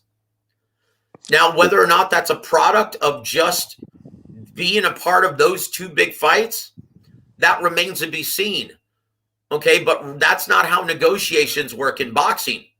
You negotiate on the strength of your last performance and how much money you made, not the fact that he received an inflated purse. Numbers don't lie. You look at the numbers of the live gate and you look at the numbers of pay-per-view. In his last 2 pay-per-views, they sold over 1.4 million units in his last 2 pay-per-views combined. Tell me when Dillian White has ever done that in a big competitive market like America. Never. He's a regional draw. And that's all his fans and critics are taking into consideration, is how well he does in the UK. He is a virtual unknown in America. And unfortunately, he's catching Tyson Fury at the wrong time. So when negotiating with Tyson Fury at this time, he has no leg to stand on. They have to concede and give him the lion's share of the purse, or else he will not get this fight. And that's the reality. And for some strange reason, British fans just do not want to hear any of that. Hey, let's be honest. First of all, this guy Dillian White just pulled out of a freaking fight with Otto Wallin. Yep.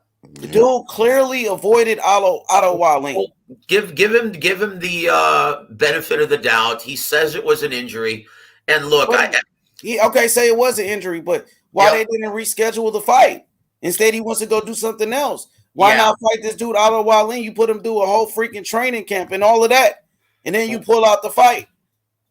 Well, that's some bullshit, bro. Yeah, I can see why you're saying that. Now they saying, "Oh, the Dillian White, man, fuck out of here." These guys are pushing narratives. Most of these people need to just shut down their YouTube channels because that shit is straight garbage that they putting out. Trash. I'm not gonna disagree with you, brother. Oh, they saying Tyson Fury ducking Dillian White, the same Dillian White that just got knocked out by a 40-year-old Povetkin, the same Dillian White who got dropped by Joseph Parker, dropped by Derek Chisora, dropped by Oscar Rivas, who got knocked out twice. That Dylan White, Dylan White who just avoided Otto Wallin and didn't even try to give the dude a fight, and never, you know what I mean? I had Otto Wallin beating him. So come on, man.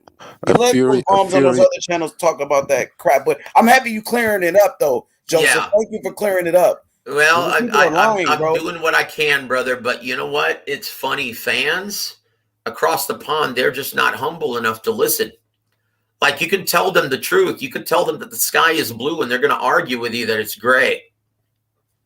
They just fanboys, because their favorite fighter, Anthony Joshua, got his ass whooped. And nothing against AJ. He got his ass whooped, but they just want to hate on the man that won, Fury. Just make that make sense to me.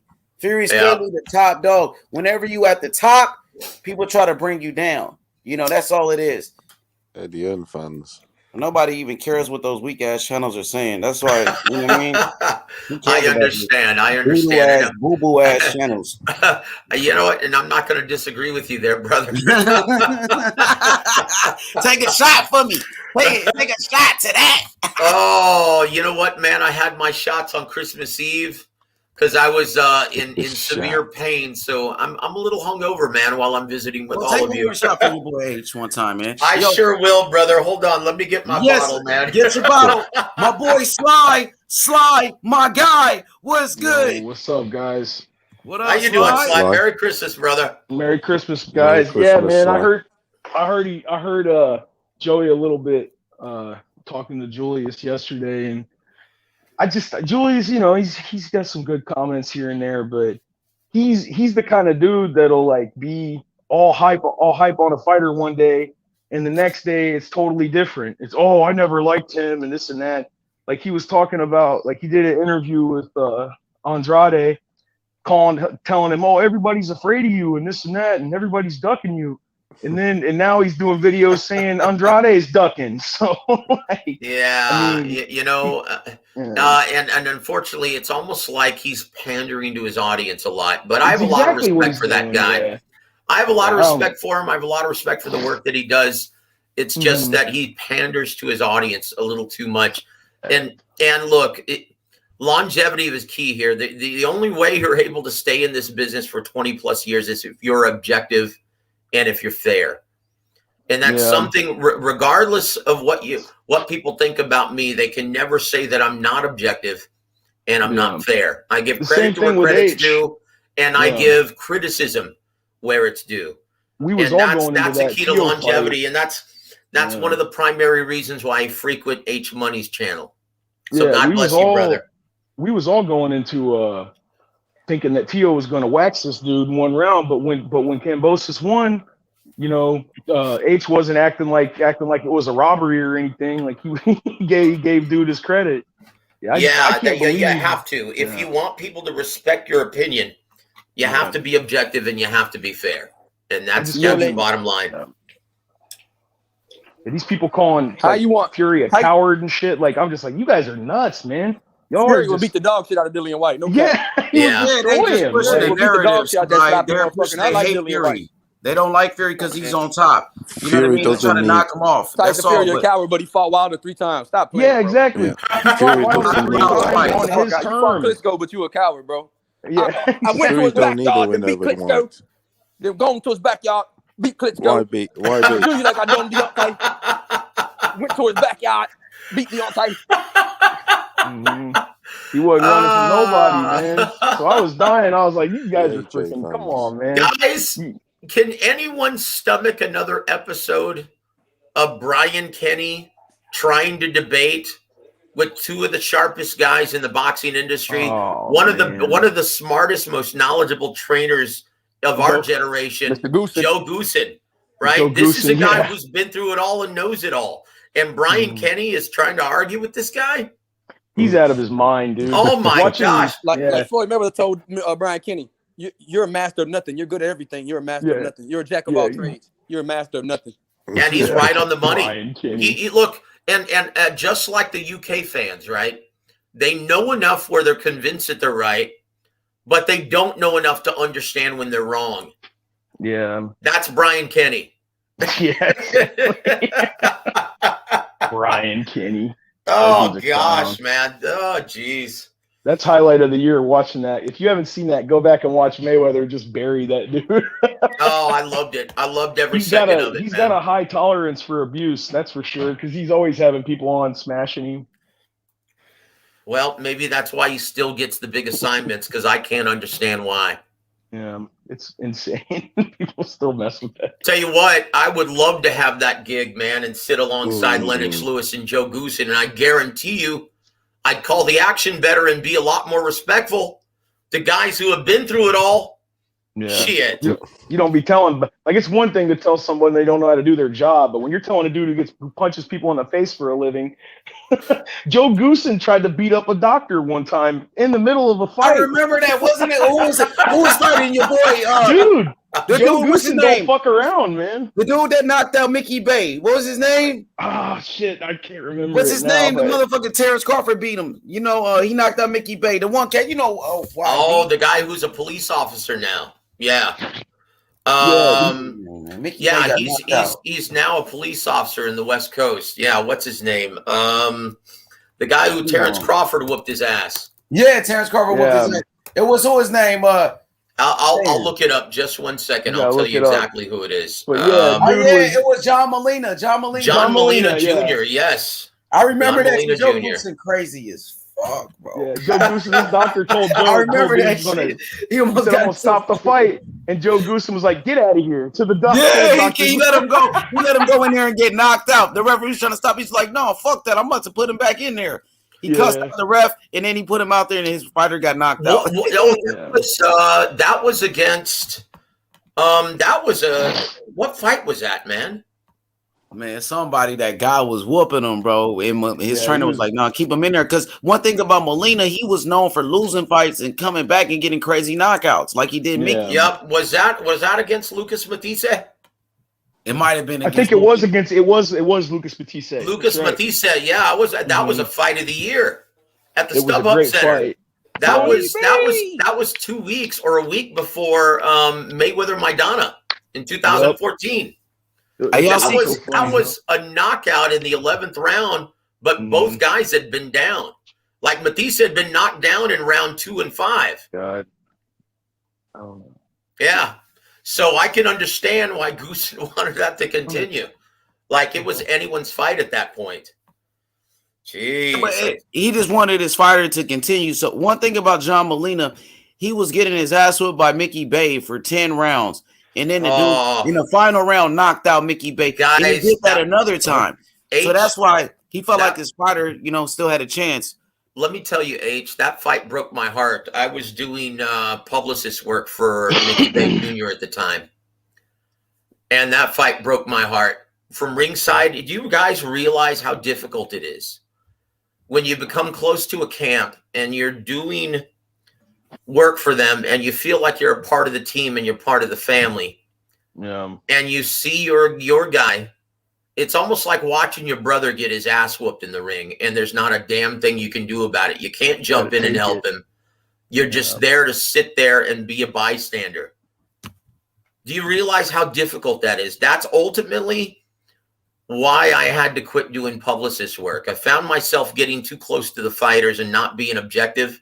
And two, it was very difficult when they lost. That's what Joe Rogan was saying. He said that he was really good friends with Brendan Schaub, and he watched him get knocked out in the first round by I can't remember the dude's name, real big guy, but he said he was like crying and shit while he was commentating, and you couldn't hear it or see it, but he was saying like I was crying because he's like my best friend, and then I realized that's why. Yeah, it's very difficult. It's terrible, very man. difficult. Let me just describe it to you guys. It's like staring at the sun. It's physically painful. And there's not a damn thing you can do about it, right? You just gotta take it. Oh boy. Yeah, I couldn't handle it, man, after a while. One, and most importantly, it was I wasn't being as objective as I should. So is the But yeah, it's physically painful. I don't know how some of these trainers and some of these team members can do that. Honestly, on a regular basis, it's torturous. It's like watching a family member get his ass whooped, and you can't do a damn thing about it. You want to jump in and shit? Yep, you do. It's shocking. It's shocking when it happens, and it makes your heart just start to palpitate, man. It's not a good feeling, guys. And then at the end, you feel like there's been a death in the family. when you're all there in the back, you don't know what to say. You don't know what to do. You don't know what to say to make everything better. You're just sitting there like there's been a death in the family. That's the closest I can come to describing it. And it's hard. It's hard to deal with, guys. So that's just a little insight into the business of boxing, how brutal this ass-beating business can be. Yeah. Ooh, I mean, Break it down. It's far worse than just being a fan and watching your favorite fighter lose. It's like a death in the family. It's that rough. Oh. So, yeah. Yeah. Yo, they got Joey Spencer warming up. Joey Spencer, he's the 2-time prospect of the year on the PBC. This kid is exciting. I like Joey Spencer. He's on the co-main event, but the man of the hour, the man with the power, Yoelvis Gomez from Cuba. When you listen, brother, when you talk about the next great fighter from Cuba, you talk about Morales, you talk about guys like Sanchez, but the next guy is Yoelvis Gomez. His father was an Olympic gold medalist. His father was a monster, and guess what? He's a problem just like his dad. He got that power from his father, bro. It runs Yoelvis in his blood. Gomez. Yep. Yes, and guess who he's training with? Ishmael Salas in Las Vegas. This is his first time. Excellent trainer. And he's ready to make a statement. I guarantee you a knockout, Joseph. I promise you, knockout. This kid is must-see TV. Well, it's funny. He's going up against Clay Collard, the UFC, the spoiler, right? This is a guy who made his bones when he was signed with Top Rank for a limited period of time. Made his bones being the upset artist and being the spoiler. But look, if you're expecting to see Clay Collard pull an upset over Gomez, well, brother, you're going to be very disappointed because Clay Collard is a very limited fighter. There's a reason why he's in this against Yoelvis Gomez. But it should be entertaining because Clay Collard has a good chin and he can take a ton of punishment, so it should be entertaining as long as it lasts. But I'm agreement. I think Yoelvis Gomez is too much, too special, just on a different level than, well, poor Cassius Clay Collard, right? Oh, man. Hey, so you're already familiar with Gomez. So you heard about him already? Yeah, of course, man. I try to keep my ear on or my eye on all the top prospects. And this is what gets largely unstated. PBC, and unfortunately, they just don't have enough damn dates. They need that Paramount Plus channel for the developmental, like a developmental channel for all of their hot prospects. They have a ton of talent. They just don't have enough dates to keep these guys as active as they need to be. So I'm really hoping that Heyman can finalize that deal on Paramount Plus to keep these guys active and to nurture their careers over the 4, 6, 8-round stages the way they need to be nurtured. And the only way to do that is activity. You have to fight these guys between 5 and 8 times a year if they're prospects at the 4, 6, and 8-round stages. Now, Yoelvis Gomez, you can actually move him a lot further along because of his deep amateur pedigree, but you still have to respect the process, right? Yeah. And this is a part of it. So you're going to see him make light work of a guy who's heavy-handed, has a good chin, but he's severely overmatched in terms of skill. So I'm with you, H. I really like Yoelvis Gomez. Expect him to make light work of this. Now, Joey Spencer, I actually like this fight. He's fighting a tough guy in Ponce, and this is the most experienced fighter he's ever stepped foot in the ring against. And so, yeah, this is interesting. You're going to see Joey Spencer hopefully get some rounds in, hopefully learn some things, get some of that much-needed experience, because honestly, blasting guys out in the first, second, or third round really isn't doing him any good.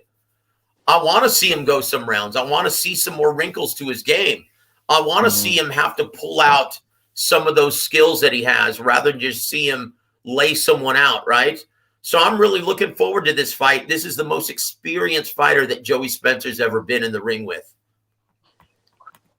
Absolutely. So I want to ask my brother Sly, man, what you think about this fight with Gomez and Collard? I know you said Collard is a hard guy to knock out. It's not easy to knock him out, right? Yeah, he's so he was in boxing and he transitioned to MMA, and he was in Bellator, and he did some pretty big promotions and stuff, but he said that he wasn't making enough money in MMA like most dudes. So he went back to boxing, and he's got a chin on him for sure, and he's got a pretty good ability, pretty good survival ability, but I don't know, man. Gomez, like I looked him up a little bit when you was talking about him, and but hey, anything can happen. But it doesn't. I don't want to say he's like gonna be. Obviously, he's not a feeder because think about it, man. This Gomez dude's he's only on his fourth fight, so it's not like this isn't. He's got a chance. Anybody who goes out there's got a chance. So we'll see what happens though. But I I think know one thing about Gomez, he's in there to do damage. Yeah. yeah, He ain't in there exactly. to Yeah. play. He in there to fuck somebody up. That's what I like Mhm. about him. He don't Well, play full time, bro. and look, man, Collard is a type of guy that's going to give a sharpshooting counterpuncher like Gomez a lot of targets and a lot of opportunities to score. This isn't going to end well for Clay Collard. Mhm. I mean, he's severely overmatched. When you look at the skill set and the deep amateur background of Gomez, yeah, Yoelvis is going to whoop this guy's ass and make it look easy. Damn. And I feel bad for Clay Collard, but the reason why he's gotten this assignment and is in this position is because he's been spoiler and he's been a part of upset of the year. Exactly. He's upset several undefeated prospects. When you look at his resume, yeah, he's 9-5-3, but yeah. I mean, when you look at him knocking out Maurice Williams, a prospect who was 7-1 going into this fight, right? Knocked him out in the second round. And you look at David Kaminsky, who is also an undefeated prospect. Raymond Guajardo, another undefeated prospect that he beat, knocked out in the second round. Yeah, that's the reason why he got this assignment. And once again, this is a brilliant job of matchmaking by Tom Brown. And this is a guy who can give you some rounds.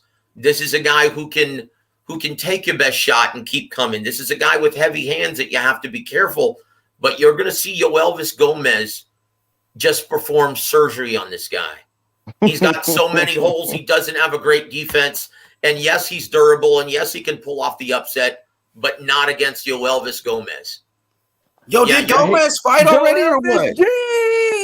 I don't think so. I mean, Why is they showing Joey Spencer? Yeah, they're showing Joey Spencer. But I'm looking at his box rec. It's not recorded. Let me look and see if anyone has. That's crazy for real. Come on, man. Let me see if anyone is actually published anything. You know what? He might be on the TV swing bout.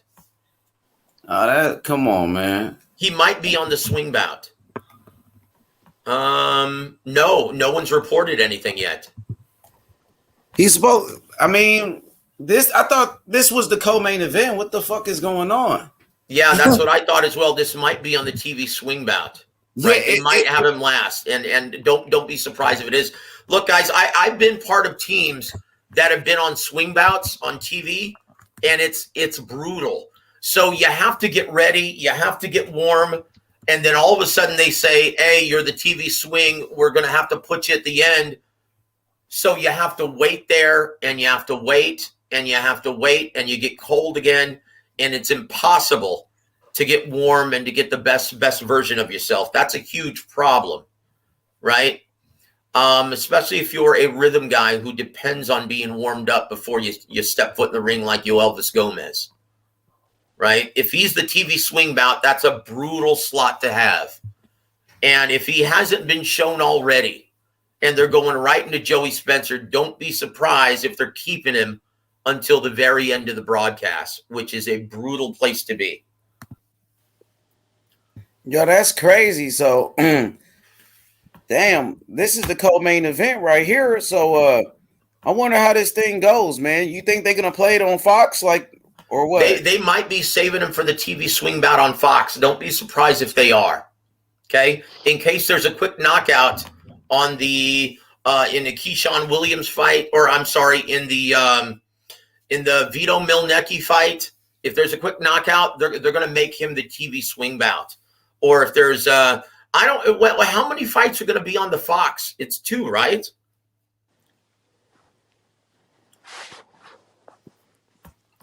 Is this the primary I'm sorry, Fox what you said, coverage? Joseph?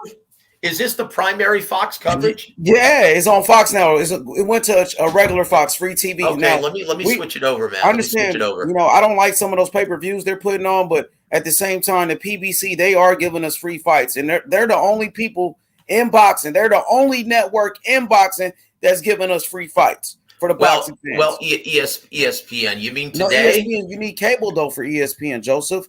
Some That people that don't is have that cable. is that is true. That is very true.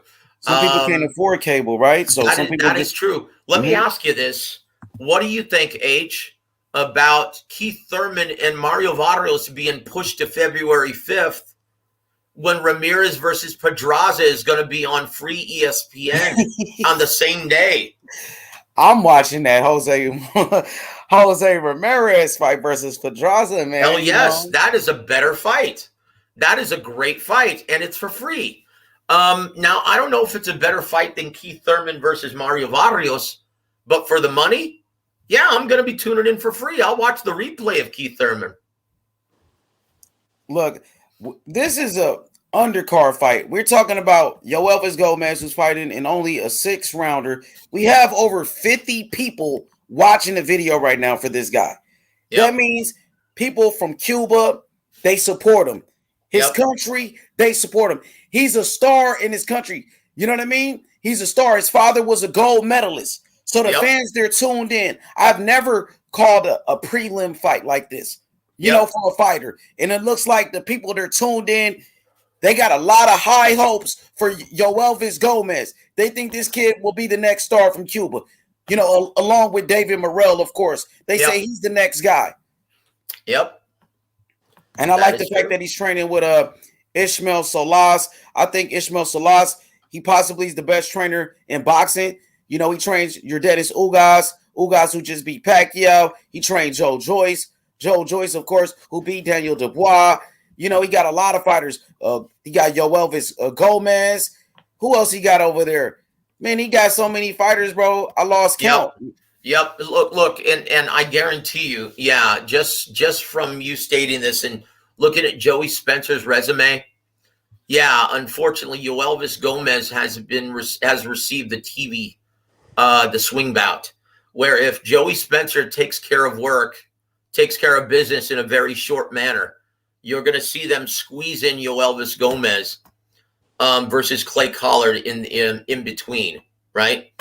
And if Joey Spencer goes the distance, which it's highly unlikely, but if he does, because this is a very experienced guy, most experienced guy he's ever been in the ring with, then you're going to see Yoelvis Gomez be off TV at the very end of the broadcast, right?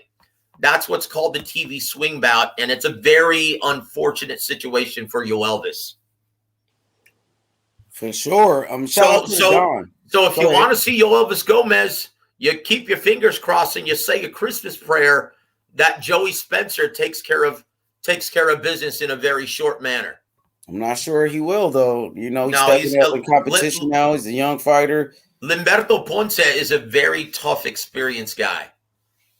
He's 18-4, but he's the most experienced guy that Joey Spencer's ever been in the ring with, and he's usually customarily durable, which is why he's got this assignment.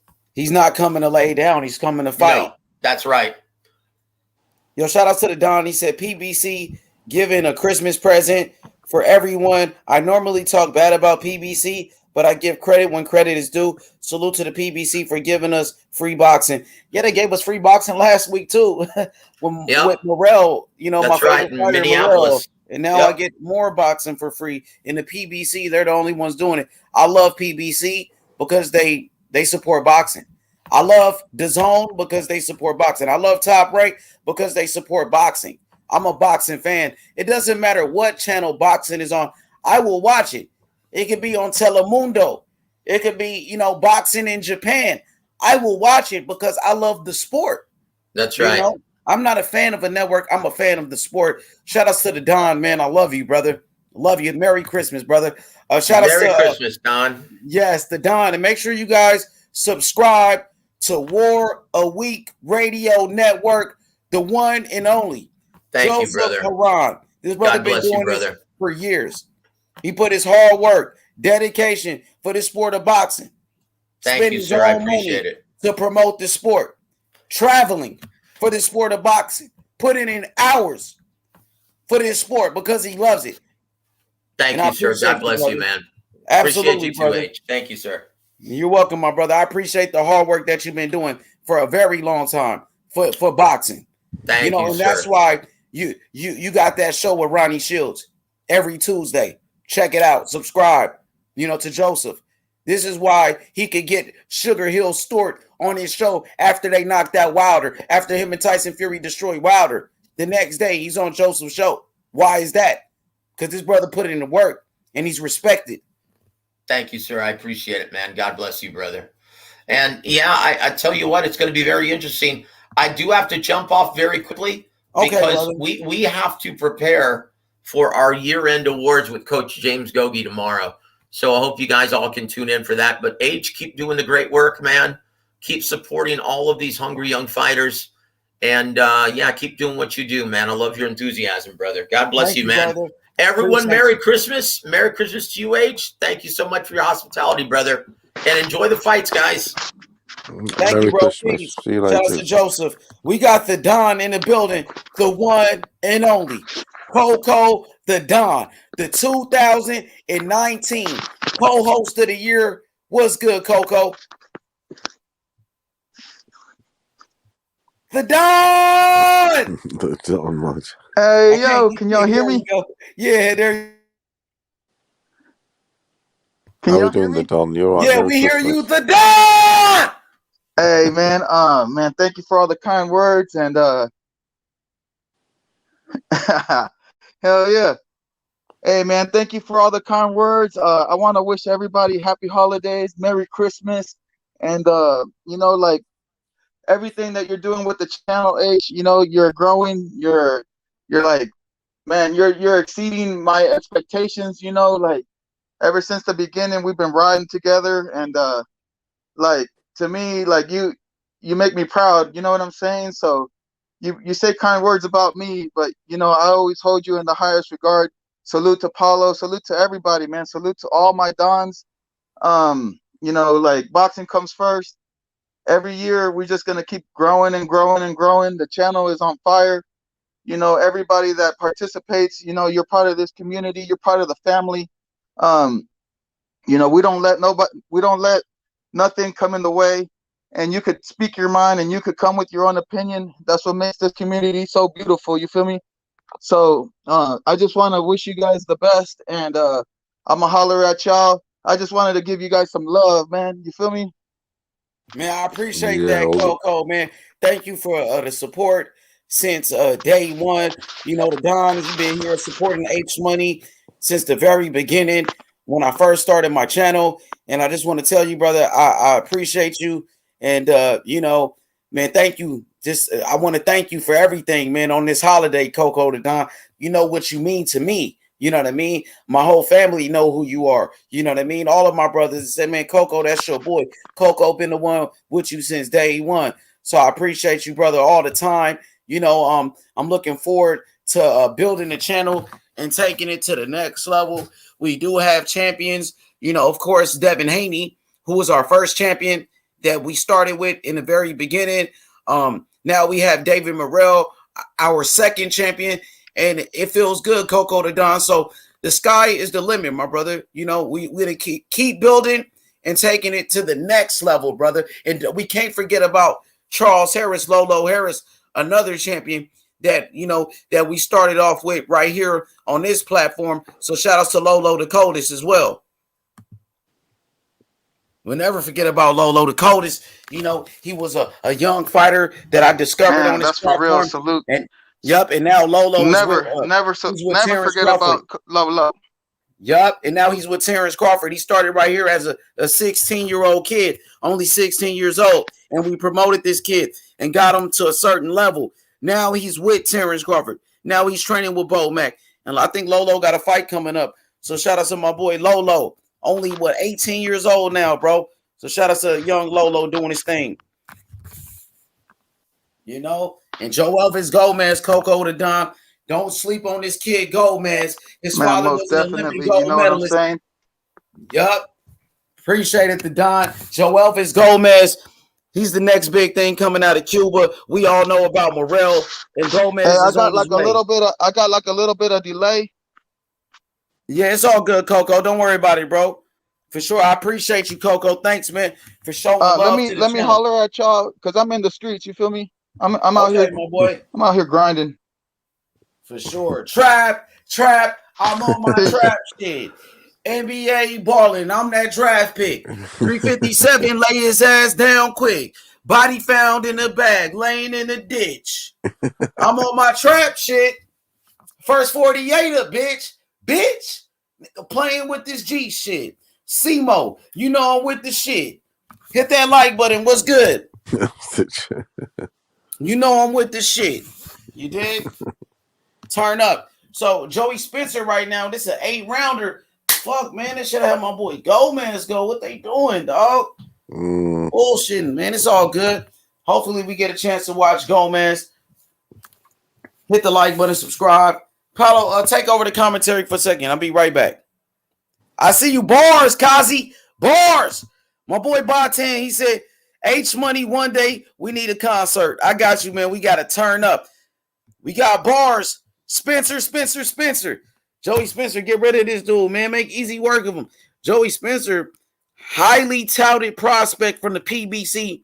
He's the 2-time PBC Prospect of the Year. He does have power. He does have skills. I know that Joey Spencer, he was mentored by Andre Ward. He used to go out there to Oakland, California, train with Andre Ward ever since he was a teenager. He looked up to Andre Ward. But now Spencer, I think he's about 21 years old, 21, 22. And it's about time we see Spencer start to step it up a little bit in competition. They starting to build him up. Shout out to everybody. Hit that like button. Subscribe. I'll be right back. Take over the commentary for a second. Talk to the fans. You got it, bro? We got the fight. Let's have a look at it. Yeah, the fight's about to start, and I've only just got it now. I've never seen it. What we got here then? 4-round, I think this is. Is it 4 round? No, round 4. Spence versus Pounce, round 4 of 8. Both in the centre ring. Having a look at each other. Pounce with a high guard. Spence with an open guard with his hands down. Two kind of different styles. Spence has sort of got like a sort of short shoulder roll. Both in the centre ring, just slowly looking at each other. Pounce is pouncing with his jab. I'm back, Paulo. I'm back, brother. Are you watching it, huh? Hey? You watching Joey Spencer right now? What do he look like to you? I've only just put it on. Like, I mean, Joey Spencer, he's highly touted though. Highly touted he's all right. prospect. He looks the more confident fighter there. Like he's got like. You see, fighting out that Floyd Mayweather shoulder roll. He used to be in the Mayweather gym too. Yeah. I don't like that shoulder roll defense for some reason. Like, you know, you got to really learn it from the Mayweathers to really do it. You know, you got to really study it. You can't just try to do it. You can't try to mimic it. You know, because it's not easy to do it. You got to have real reflexes, bro. You got to be sharp. And you're susceptible to the right hand over the top. He's so open. Look how his left hand exactly. You see the left arm is all the way down. All the way on your down. shoulder. That's how Tio was getting hit by Cambosis. Like, because Tio does the same thing. Exactly, because you're relying on your shoulder to protect all that left side. It's not enough. It's not easy, man. Like Yeah, you only can come over special the fighters, like exactly. certain fighters, know how to do it. You had James Toney, who knew how to do it. You De come La over the Hoya, top. listen, Oscar De La Hoya, he learned it from Floyd Mayweather Sr. Because when De La Hoya, when he was a young fighter, he went to Floyd Mayweather Sr. to be his trainer. And Floyd Mayweather Sr., he did teach De La Hoya how to do the shoulder roll, but his was a little different. You really got to go to these guys to really learn it. You can't just try to mimic it and try to do what you see on TV, because you'll fuck around and get knocked out. Yeah, it's like for a bit here, he just put his hands up, and he looks all right when he's got his See that hands left up. arm all the way down with the shoulder roll. You're open for the right hand, especially on top of the head. Over the top. And Mayweather just had those reflexes, and he was so skilled he could do it. Exactly. But you see a lot of fighters get caught trying to do that same shit. Adrian Broner try to do it. Devin Haney does it pretty good, but I would rather Devin Haney, go to a high guard type of defense, or even that Andre Ward the prevent defense like Andre Ward, what Bill Haney was talking about. So he said I would hit Spencer in the left shoulder. That's what Mike Donald was doing when he fought Mayweather, hitting a motherfucker on the shoulder. Bernard Hopkins, he used to do like the Philly shell, was similar to the shoulder roll. And I remember when Kovalev fought Bernard Hopkins, he was hitting Hopkins right on the shoulder, on the arm, and everything. Joey Spencer just landed a hard right hand, right down the middle. Good right hand by Joey Spencer, clean punch. Yeah, that's what I would do. Hit him anywhere. Joey Spencer he's way faster than this guy. He got fast hands. He got the speed. He does have power. We in round number 4, he's being like that, a bit like open, because he kind of knows. He's quick though. He does have boxing skills. You can see it. He has talent. Definitely. He's going in and out of range. I think he is slightly overhyped though. I'm gonna be honest with you. I like Joey, but I think they do hype him up a little bit too much. His defense right now he's winning. He's winning. Joey's winning. He's beating the dude to the punch, but it's not like Joey just whooping his ass though. It's on. We going to round number 4. He still got time to get the stoppage. He's still a young fighter. He's still learning. Some fighters, they take more time to develop. They certainly do.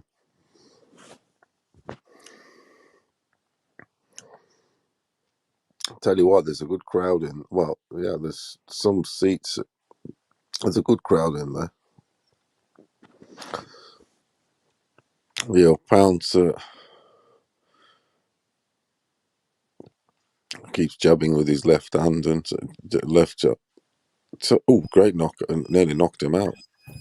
He's fast though. Spencer, he has speed. He's quick. He's athletic. Fast. He's explosive. He relies on that shit. Yeah. He's fast. He has power. He jumps in and out of range. Listen. He's fast. He has power. He's explosive. He has talent. He needs more experience fighting at the highest level. He's a young fighter, like I said. Some fighters, they take more time to develop than others. So you can't rush it. You can't force them.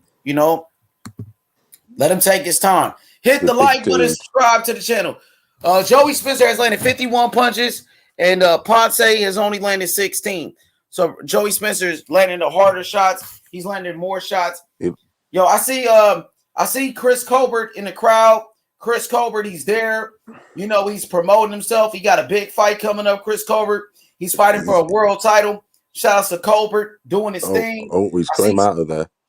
Oh my Lord, he's not got him out of there. He's about to knock him out. Yeah, he's got him out of there. He's putting them together now. Now he's starting to settle down. Yeah, he's definitely doing the Roy Jones. He's got a lot of Roy Jones about him. A little bit of Roy Jones Jr. He got that flash. Yeah, he's got explosive. He's very influential, right? Roy Jones. He really is. He's explosive. Yeah, he definitely is. The dude can punch us like. Knock down and over. I don't want to channel said. They say the fight is over. Yeah. Oh, left hook. He caught him in between with a left hook. Joey Spencer. Oh, right hand. Dropped him. It's over. The referee didn't even count it. It was a left hook that did it. He caught him in between. He caught him in between with a left hook and then a right hand flatlined him. Oh, yeah, that was the knockout of the night. Yeah, knockout of the night right there. Joey Spencer with the power. That boy Q to God. He said he's out. Knockout. He got knocked the fuck out. Woo! He's unbelievable. Knocked his ass out. Dang. Joey Spencer. God damn. Flattened him. Man, that boy He's a got hard boy, power. this guy. He's got a strong torso also. You can tell he's hard. Hard Yes, and puncher. he's young. He's only like 21, 22. Yeah, He look has at a his. lot of potential. You just got to take your time with this kid. He is one of the proteges of Andre Ward. Of course, Andre Ward was his favorite fighter. He looked up to Andre Ward. Andre Ward mentored this kid. You know, he has a good head on his shoulders. He was the 2-time prospect of the year on the PBC. He's So let's see, cocky. man, what's He's next, cocky man? with his style. He don't fuck about. He has an exciting style, no He doubt about it. has. No, he has. Toughest G said, Spencer, Spencer, Spencer. He jumps in and out of range like fucking nothing. That boy Bob 10 said, woo! That Ric Flair. Hit him with that Ricky Flair. Let's go. Short left hook. It was the short left hook. Caught him in between. Yeah, Caught he's him got in that between. twitch. He's Oh, got it was that a right twitch hand that punch. put He him has. out, though. The right hand is what put his lights out. So, man, beautiful. No, it was a right, too. It was a right hand. That inside left. Was it a right hand or the left? Oh, it was the short left that started. Yeah, oh, right. Yeah, in between left. shots. He caught him while Ponce was throwing a punch. Joey Spencer, his left hook got in there first. Caught him in an exchange. He caught him in a fucking exchange. Chin. You know? Beautiful. Way to do it, Joey. Congratulations, Joey Spencer. You know, I know Andre Ward is proud of this kid watching that. Shout out to Andre Ward. Andre Ward will tighten him up. Oh, yeah. KO, Yova. My boy Yova. He said, knockout, KO. Let's go. He's got a lot of the main tools. Gomez next, man. Get my boy Gomez on the big screen, man. Don't play with him, dog. Come on now. Come on, PBC. Put him on there. It's early. We got to have more fights. Gomez next. Is this the PBC fight? Yes, it is. It's on free TV. It's on Fox Channel 11. Network TV. It's free. Merry Christmas for those that celebrate. I don't celebrate, but if you do, happy holidays to you and your family. Hit that like button right now. Young Kazi, he says salute to Khaled. Young Kaz, my boy Arturo Gotti, shit reminded me of. Oh, it reminds you of Arturo Gotti with that one? He's got a bit of everything, this dude. Young Arturo Gotti right here, huh? It's that Stag night, heavyweights. So we got Luis Ortiz next Saturday versus Charles Martin, Frank Sanchez. Man, I want to watch Sanchez, man. I'm really a fan of Sanchez. I ain't going to lie. I like Luis Ortiz, too. He's really good. And people, boxing fans are so toxic. They just try to hate on Luis Ortiz. And Luis Ortiz is a very good fighter. He was ranked in the top 5 when Deontay Wilder beat him. You know, but just because people hate Wilder so much, they try to hate on everybody he beat. So they try to shit on people like Luis Ortiz. And Luis Ortiz, he's always been a good fighter. Because people are, you know, we got fake boxing fans. They hate Deontay Wilder so much, they try to shit on everybody Wilder beat. They do the same thing with Earl Spence. Or Earl Spence beat Danny Garcia. Or Danny Garcia ain't shit. Now Earl Spence fighting Ugas, another champion. Oh, Ugas ain't good. Fake ass boxing fans, go fuck yourself, bitch. Hit the like button, dog. Try to hate on Canelo. They hate Canelo so much, so they shit on everybody Canelo beat. Oh, Caleb Plant wasn't good. Billy Joe's not a good fighter. Fake ass boxing fans, go fuck yourself, bitches. Let's go. Yoelvis Gomez, the beast. Come on, man. I want to see him fight next, man. He said he was outclassing Wilder. He's a hell of a boxer. Oh, yeah, Armando, you're right. He said William Skull, Luis Ortiz, most technical heavyweights. William Skull, he's not a heavyweight, Armando. Yeah, William Skull, let me talk. William Skull, he fights at 168. He's a super middleweight. So he's a good fighter. Yeah, I saw you mention his name earlier. My bad. But William Skull, he's an undefeated fighter. I think he got 18 wins, about 10 knockouts. He's about 28 years old, 28. Very good fighter. He's fighting overseas, though. He's fighting overseas. They need to bring him to America so he can make a name for himself. But he's a pretty good fighter. He got some skills. I watched him. I like him. You keep it a stack. Keep it 100. Keep it real, right, Coco? The Don, keep it 100, though. He said, Gerald Fields, IB, salute to young Gerald. You know? So, yeah, man, I want to see the next fight. Come on, man. Put my boy Gomez in there, bro. Put him on the big screen, man. Come on, man. You need that publicity. Let's go. People tuned in. They ready to watch Gomez. Come on. Gomez is exciting. That'd be crazy if they put him on a co-main. That'd be good for him. You know, more people get to see him fight. Joey Spencer with the knockout victory. Congratulations to Joey Spencer. He improves his record to 14 wins and 10 knockouts. Shout out to young Joey Spencer. Good performance from Joey Spencer. Still a young fighter, 21 years old. You know, just he got to be patient, develop your skills, and then step it up in competition. I don't think he's ready right now for those big names at 154. I don't think he's ready for the Charlos or Castaño, none of those guys. I think a good step-up fight for him will possibly be a Tony Harrison. If it's a way they can get Tony Harrison in the ring with Spencer, I think that'd be a good fight for Spencer when he steps it up. But I think you got to take your time and be patient with Spencer, to be honest with you. How old is he? This fight was an 8-rounder. So he's only, scheduled for 8 rounders. Obviously, they're not putting him in a 10-rounder or a 12-rounder yet. So they don't think he's ready yet, So just got to be patient with these young fighters. Everybody's not David Morrell. Everybody's not Teofimo Lopez or Devin Haney. Everybody's not that. Everybody's not Virgil Ortiz. You got to take your time with some of these young fighters. Paolo salute. He said to my manager, Cosmic says salute to his manager, and his trainer, I believe, is my boy Hebrew. Hebrew is his trainer, and H Money is his promoter. I'm a / promoter / trainer. But Hebrew is his man. Hebrew is his trainer. Paolo is his manager, and H Money is his promoter. We got to get you back on the big screen on the game, my boy. Let's go. He said, dude, 21 years old. Yeah, only 21. I remember that day he was on it. Me and Hebrew was coaching him and shit. Hebrew was doing a good job training him, though. I'm more of a motivator. I like to motivate, you know what I mean? Coaching runs in my family. My dad was a coach. My brother was a coach. I was a coach. Like, of what? Basketball. I coached basketball. My brother was a basketball coach, and my dad, he coached soccer. My dad was a soccer coach. Really? So, yeah, my dad was a soccer player in Africa. Did he he was like a soccer player back in the days. He was actually really good. My dad was a really good coach and a good player. He liked his soccer, did he?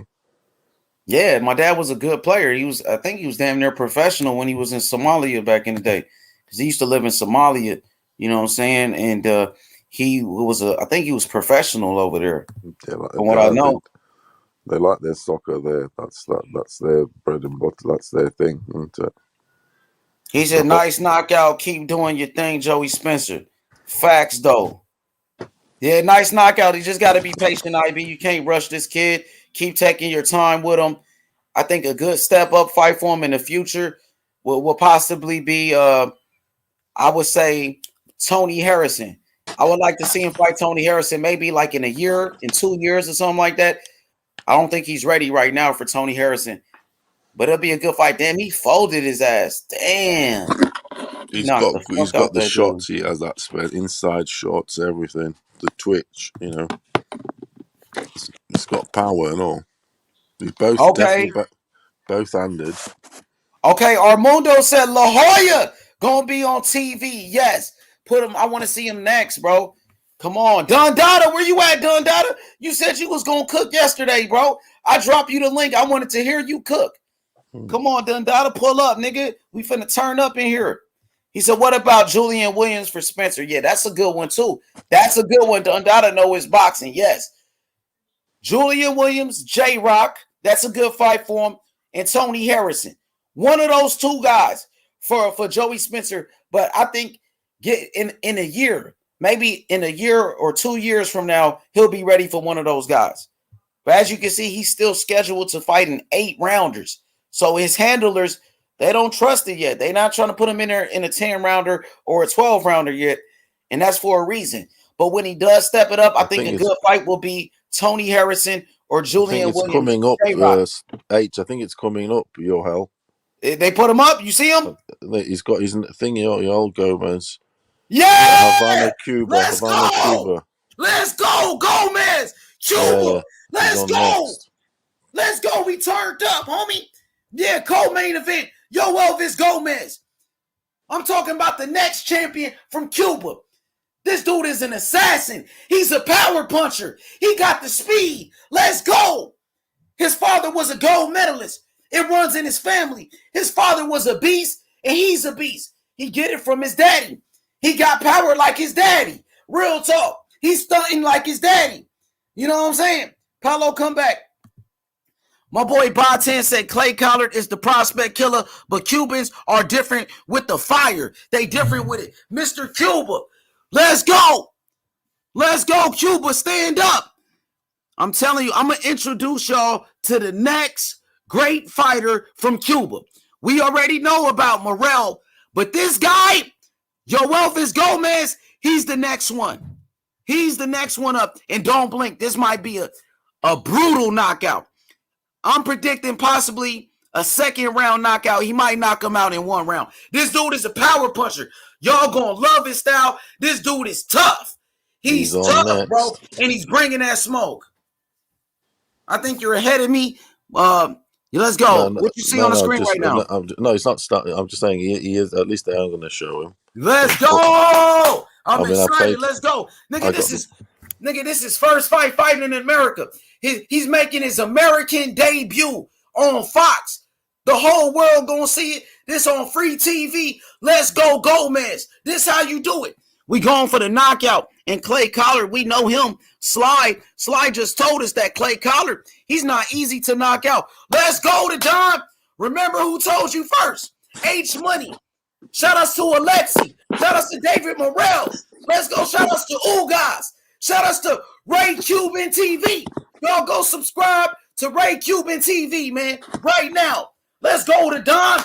Let's go. Cuba's I'm finest. excited, bro. Let's fucking go. My boy Gomez, homie. He's the son of a legend. He's the son of his legend. His father was a beast. His father gold medalist. Listen. His father would have been a champion in America, but he couldn't turn professional because he's from Cuba. And it was against the law to turn professional. But now his son has an opportunity to follow the footsteps of his father. And now as a professional to become a champion and do something his father never did. And that's turn professional, bro. Didn't have the opportunity to. Yes, he didn't have the opportunity. Thank you, Paulo. Let's go, bro. Yes. My shit lagging a little bit, man. I'm excited. Hit that motherfucking like button. He got knockout candidate of the year already. Oh, yeah, he does. Armundo, man, we got to get you on a panel one of these days, man. I want you to come, man, join the panel, talk boxing with me and Paulo and the rest of the brothers. I can't wait, man. This is a great opportunity for him. What you see on the screen right now, Paulo? Yeah, they're just doing the presentation. Okay, so they in the ring. They in the ring right now. Yeah, they're in the ring. They got it cracking on. What'd you say? Yeah, they're in the ring just doing the announcement sort of thing. Okay, for sure. Let's go, Gomez. What do he look like to you? What Gomez look like? He looks strong? They haven't done a zoom in yet. So this is what we're going to do. We're going to do the live commentary for this fight. And once this fight is over, we're going to start up a new video. I already created it. We're going to talk about the usual Ugas, Earl Spence, David Morrell, Benavidez, Canelo, Devin Haney, and all the other good things. We're going to talk about everything. So let's watch these fights. And we can watch the other fight. We can watch the main event if y'all want to. But I'm really focused on Gomez and see what Gomez brings to the table tonight. Yeah. So we're gonna watch the main event as well.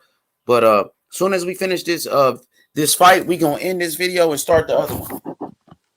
Dan, what you see? Paulo, what you see on the screen, bro? Talk to me. Yeah, they're just doing a shot from far away from the back of the arena. Now they're doing the announcement. Jimmy Lennon's doing the announcement now of the fight. The classy Jimmy Lennon Jr. He's a legend, isn't he? He's a legend. He has got the voice, isn't he? I think his father used to do this shit too, right? His father did the same thing before him. Yoel's giving it the rocking the Cuban gear. He looks nice. Let's go, Top Dog. Turn up, Top Dog. We ready? Damn, my shit freezing up like a motherfucker, man. Yeah, freeze. Let's go. Turn up. They're doing the announcement. Boys in the corner going through the records. Hit the like. All right, tell me the records. Go ahead. Yeah, Clay Collars, 9 wins, 5 losses. Is it 3 draws? All right, 9 wins, 3 losses. He's actually a UFC fighter. He was in the 5 UFC. There wins, go 3 Gomez. losses. Okay, I'm good. Yeah, he got the Cuban flag on. Ooh, the Cuban Yeah. colors. La Jolla. That's his nickname, La Jolla. This kid Havana. got power, bro. He's a power La Jolla. puncher. He's a knockout artist. Southpaw. So Clay 24. 9 wins, 5 losses, 3 draws, 4 knockouts. His nickname, Cassius Clay. Also fights MMA. I've seen him fight on Bellator. I've seen him fight in the UFC. He also is a professional boxer. He's been fighting in boxing versus Gomez, who's a young killer, a young savage. Gomez representing Cuba. Yoelvis Gomez, 4 wins, 4 knockouts. His nickname is La Jolla, making his U.S. debut. His first fight in America. Now he finally got a good promoter. Now he finally got some support in his career, and he's ready to take off, bro. He's fighting on Fox. Co-main event already. Let's go, that Cuban style IB. Let him know. And this nigga a slugger, though, IB. He ain't coming in there to dance and all of that. He coming for the knockout. And even like when the fight starts, he don't like to touch gloves. You know how some fighters want to touch gloves? If a nigga try to touch his glove, he's swinging at him. Off top. I seen him do it before. He mean. That boy mean. His father was a legend. His father was a gold medalist. Let's go. Hit the like button. Subscribe to the channel. Yoelvis Gomez versus Clay Collard. Round number 1. Let's go, Mad Dog. I see you. Turn up, toughies. Let's go, Pounds. Hit that like button. Round number 1, Gomez. He's only 24 years old. They say he's the next star out of Cuba. Him and David Morrell, they leading the way. Let's go. 4 fights in, 24 years old, knockout artist. Round number 1. Let's go. Don't blink. This fight, I say, I'm going to say second round knockout or maybe first round. But let's go. Round number 1 is just starting for me. I think Paulo's a little bit ahead of me. Hit that like button. Subscribe to the channel. Round number 1. Gomez comes out in the southpaw stance with the Cuban flag trunks. And he come out banging. Already, hard left hook, jab to the body. Jab upstairs, super welterweight, so he fight at 154. They slugging. Gomez, short right hand. Collard. Collard is a brawler. Gomez very aggressive. Gomez walking him down. Gomez, right hand, Gomez backs up Collard. I think he hurt Collard already. Man, Gomez got power, bro. Let's go, Collard standing in the center of the ring. That's dangerous.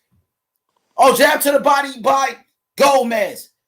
Gomez, 3 career first round knockouts. He got 4 wins, 4 knockouts, and 3 of his knockouts came in the first round. Fucking hell. This guy's what happened? He's got him down. Oh, Gomez dropped him already. He's an animal. He's an animal. You heard Paulo. Let's go, Paulo. I told you. Beast. Beast mode. Fucking. He's an animal. This guy's got it was the right. It was the right hand. Caught him with the check right hand. Had him on the rope. Dang. He's got bad intentions.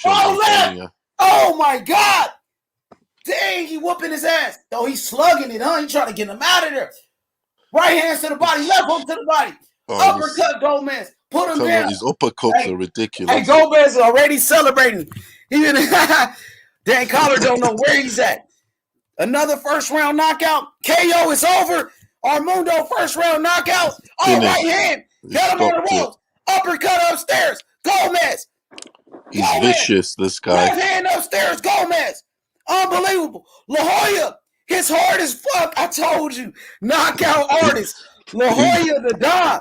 What does La Jolla mean? Somebody tell me. Check right hand. Oh, shit. Had him out on his feet. He's a hard bastard. He is. He's beating vicious. the fuck out of Collard, dog. God damn. He is left hand. Another right. It's over. Massacre. He's vicious, this guy. Gomez. Knockout. First round. Let's go, Paulo. Unbelievable, Paulo. I tell you what, he's absolutely vicious, this guy. He don't play with work, with food.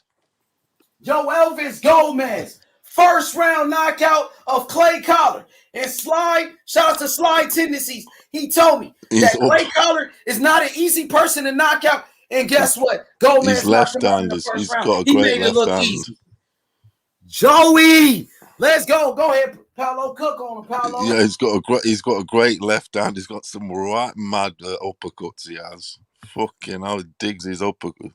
Paolo, cook. I'm gonna be right back. Let me set the other live up. Keep cooking. Tell them about Gomez. Yeah, this guy looks unbelievable. He does. He's southpaw with his right hands. I mean, he went for it, didn't he? He's got great jabs. Sets him. He's got long reach also. Great sets his work up. I mean, he kind of rushed the stuff a bit because he was just going for the kill because he wanted him out of there.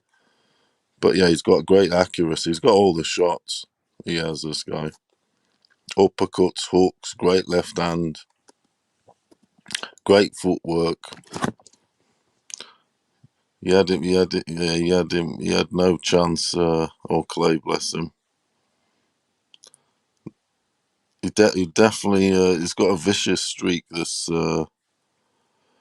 Gomez. He definitely goes for the kill. If he sees blood, he's definitely gonna get you out of there. He definitely looks a good fighter. Is. Oh, Yoelvis Gomez.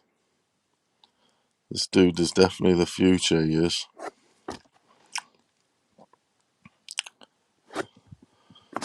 I'm just waiting for the highlights to come on. Yoel Davis, son of a legend. He's got the opportunity to do what his father did or wasn't able to do. Didn't have the opportunity to do, to be a world professional champion. He's definitely got his father's pedigree. Definitely has it. They've just got the style. They've got the style. These dudes. They've got all the repertoire, footwork, patience, setting up behind the jab. His uppercuts are something right crazy. Digs them right from the back, from the way back and around.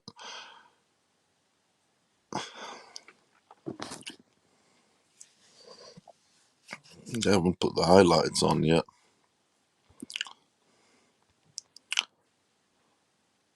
The Jewel. That's what Matt Dog said. Yoel the Jewel. That's a great nickname, isn't it? La Joya. La Joya. Yoel the Jewel Gomez. La Joya. He is a joy. A great jewel. A joy to watch.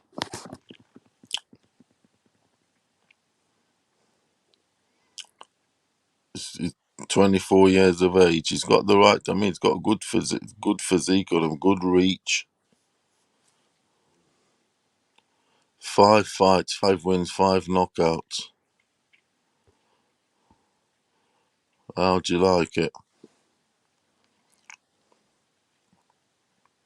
Yeah, he's talking to his trainer now. Like he's well happy with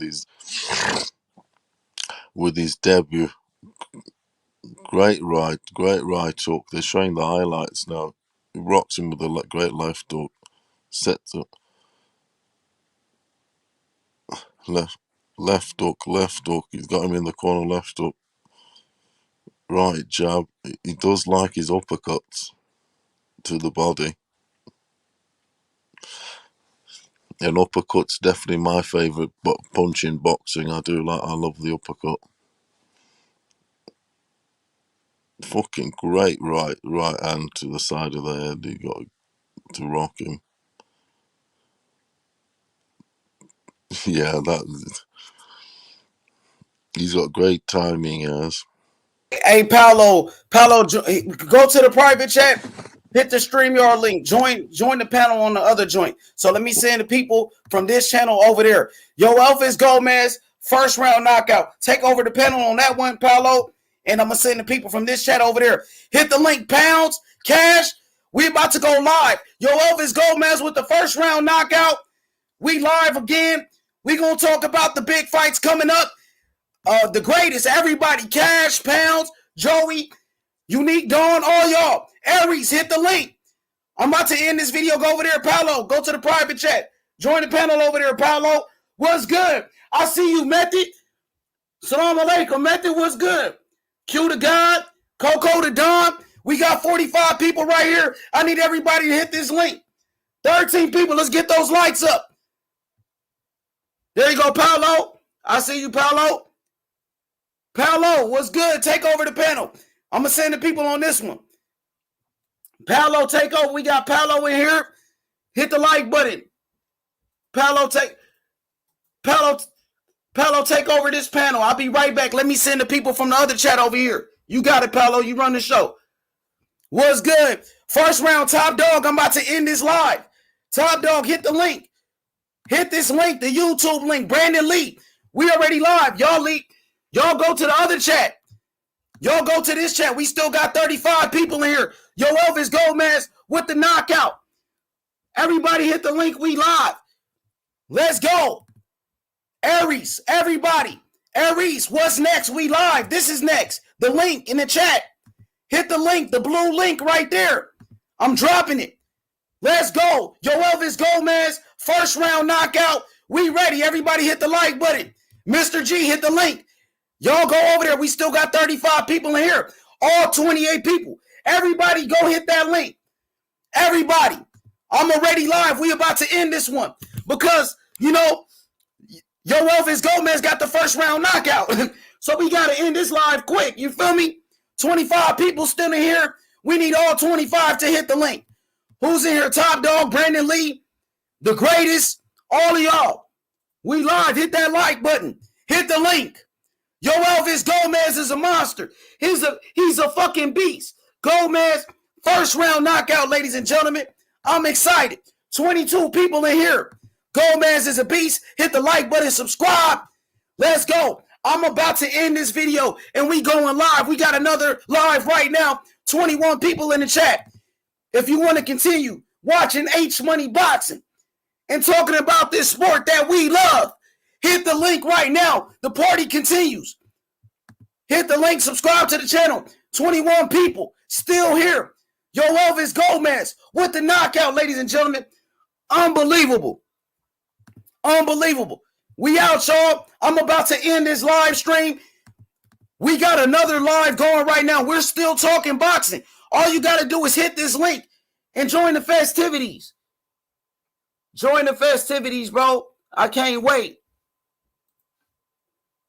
Armundo was good. Paolo, we got Armundo on the panel with you. Welcome him to the panel. Armundo, my brother. Gomez with the knockout. What's good? Hit the like button, subscribe to the channel, ladies and gentlemen. I'm excited. What a great night of boxing. Yoelvis Gomez is a beast. He's a monster. He's the future, bro. This kid is sensational. He's a beast. Hit the link right now. We're going to talk about the fight. Yoelvis Gomez with a beautiful knockout. He's a beast. I'm out, y'all. I'm about to end this live stream. Gomez is a monster, y'all. We out.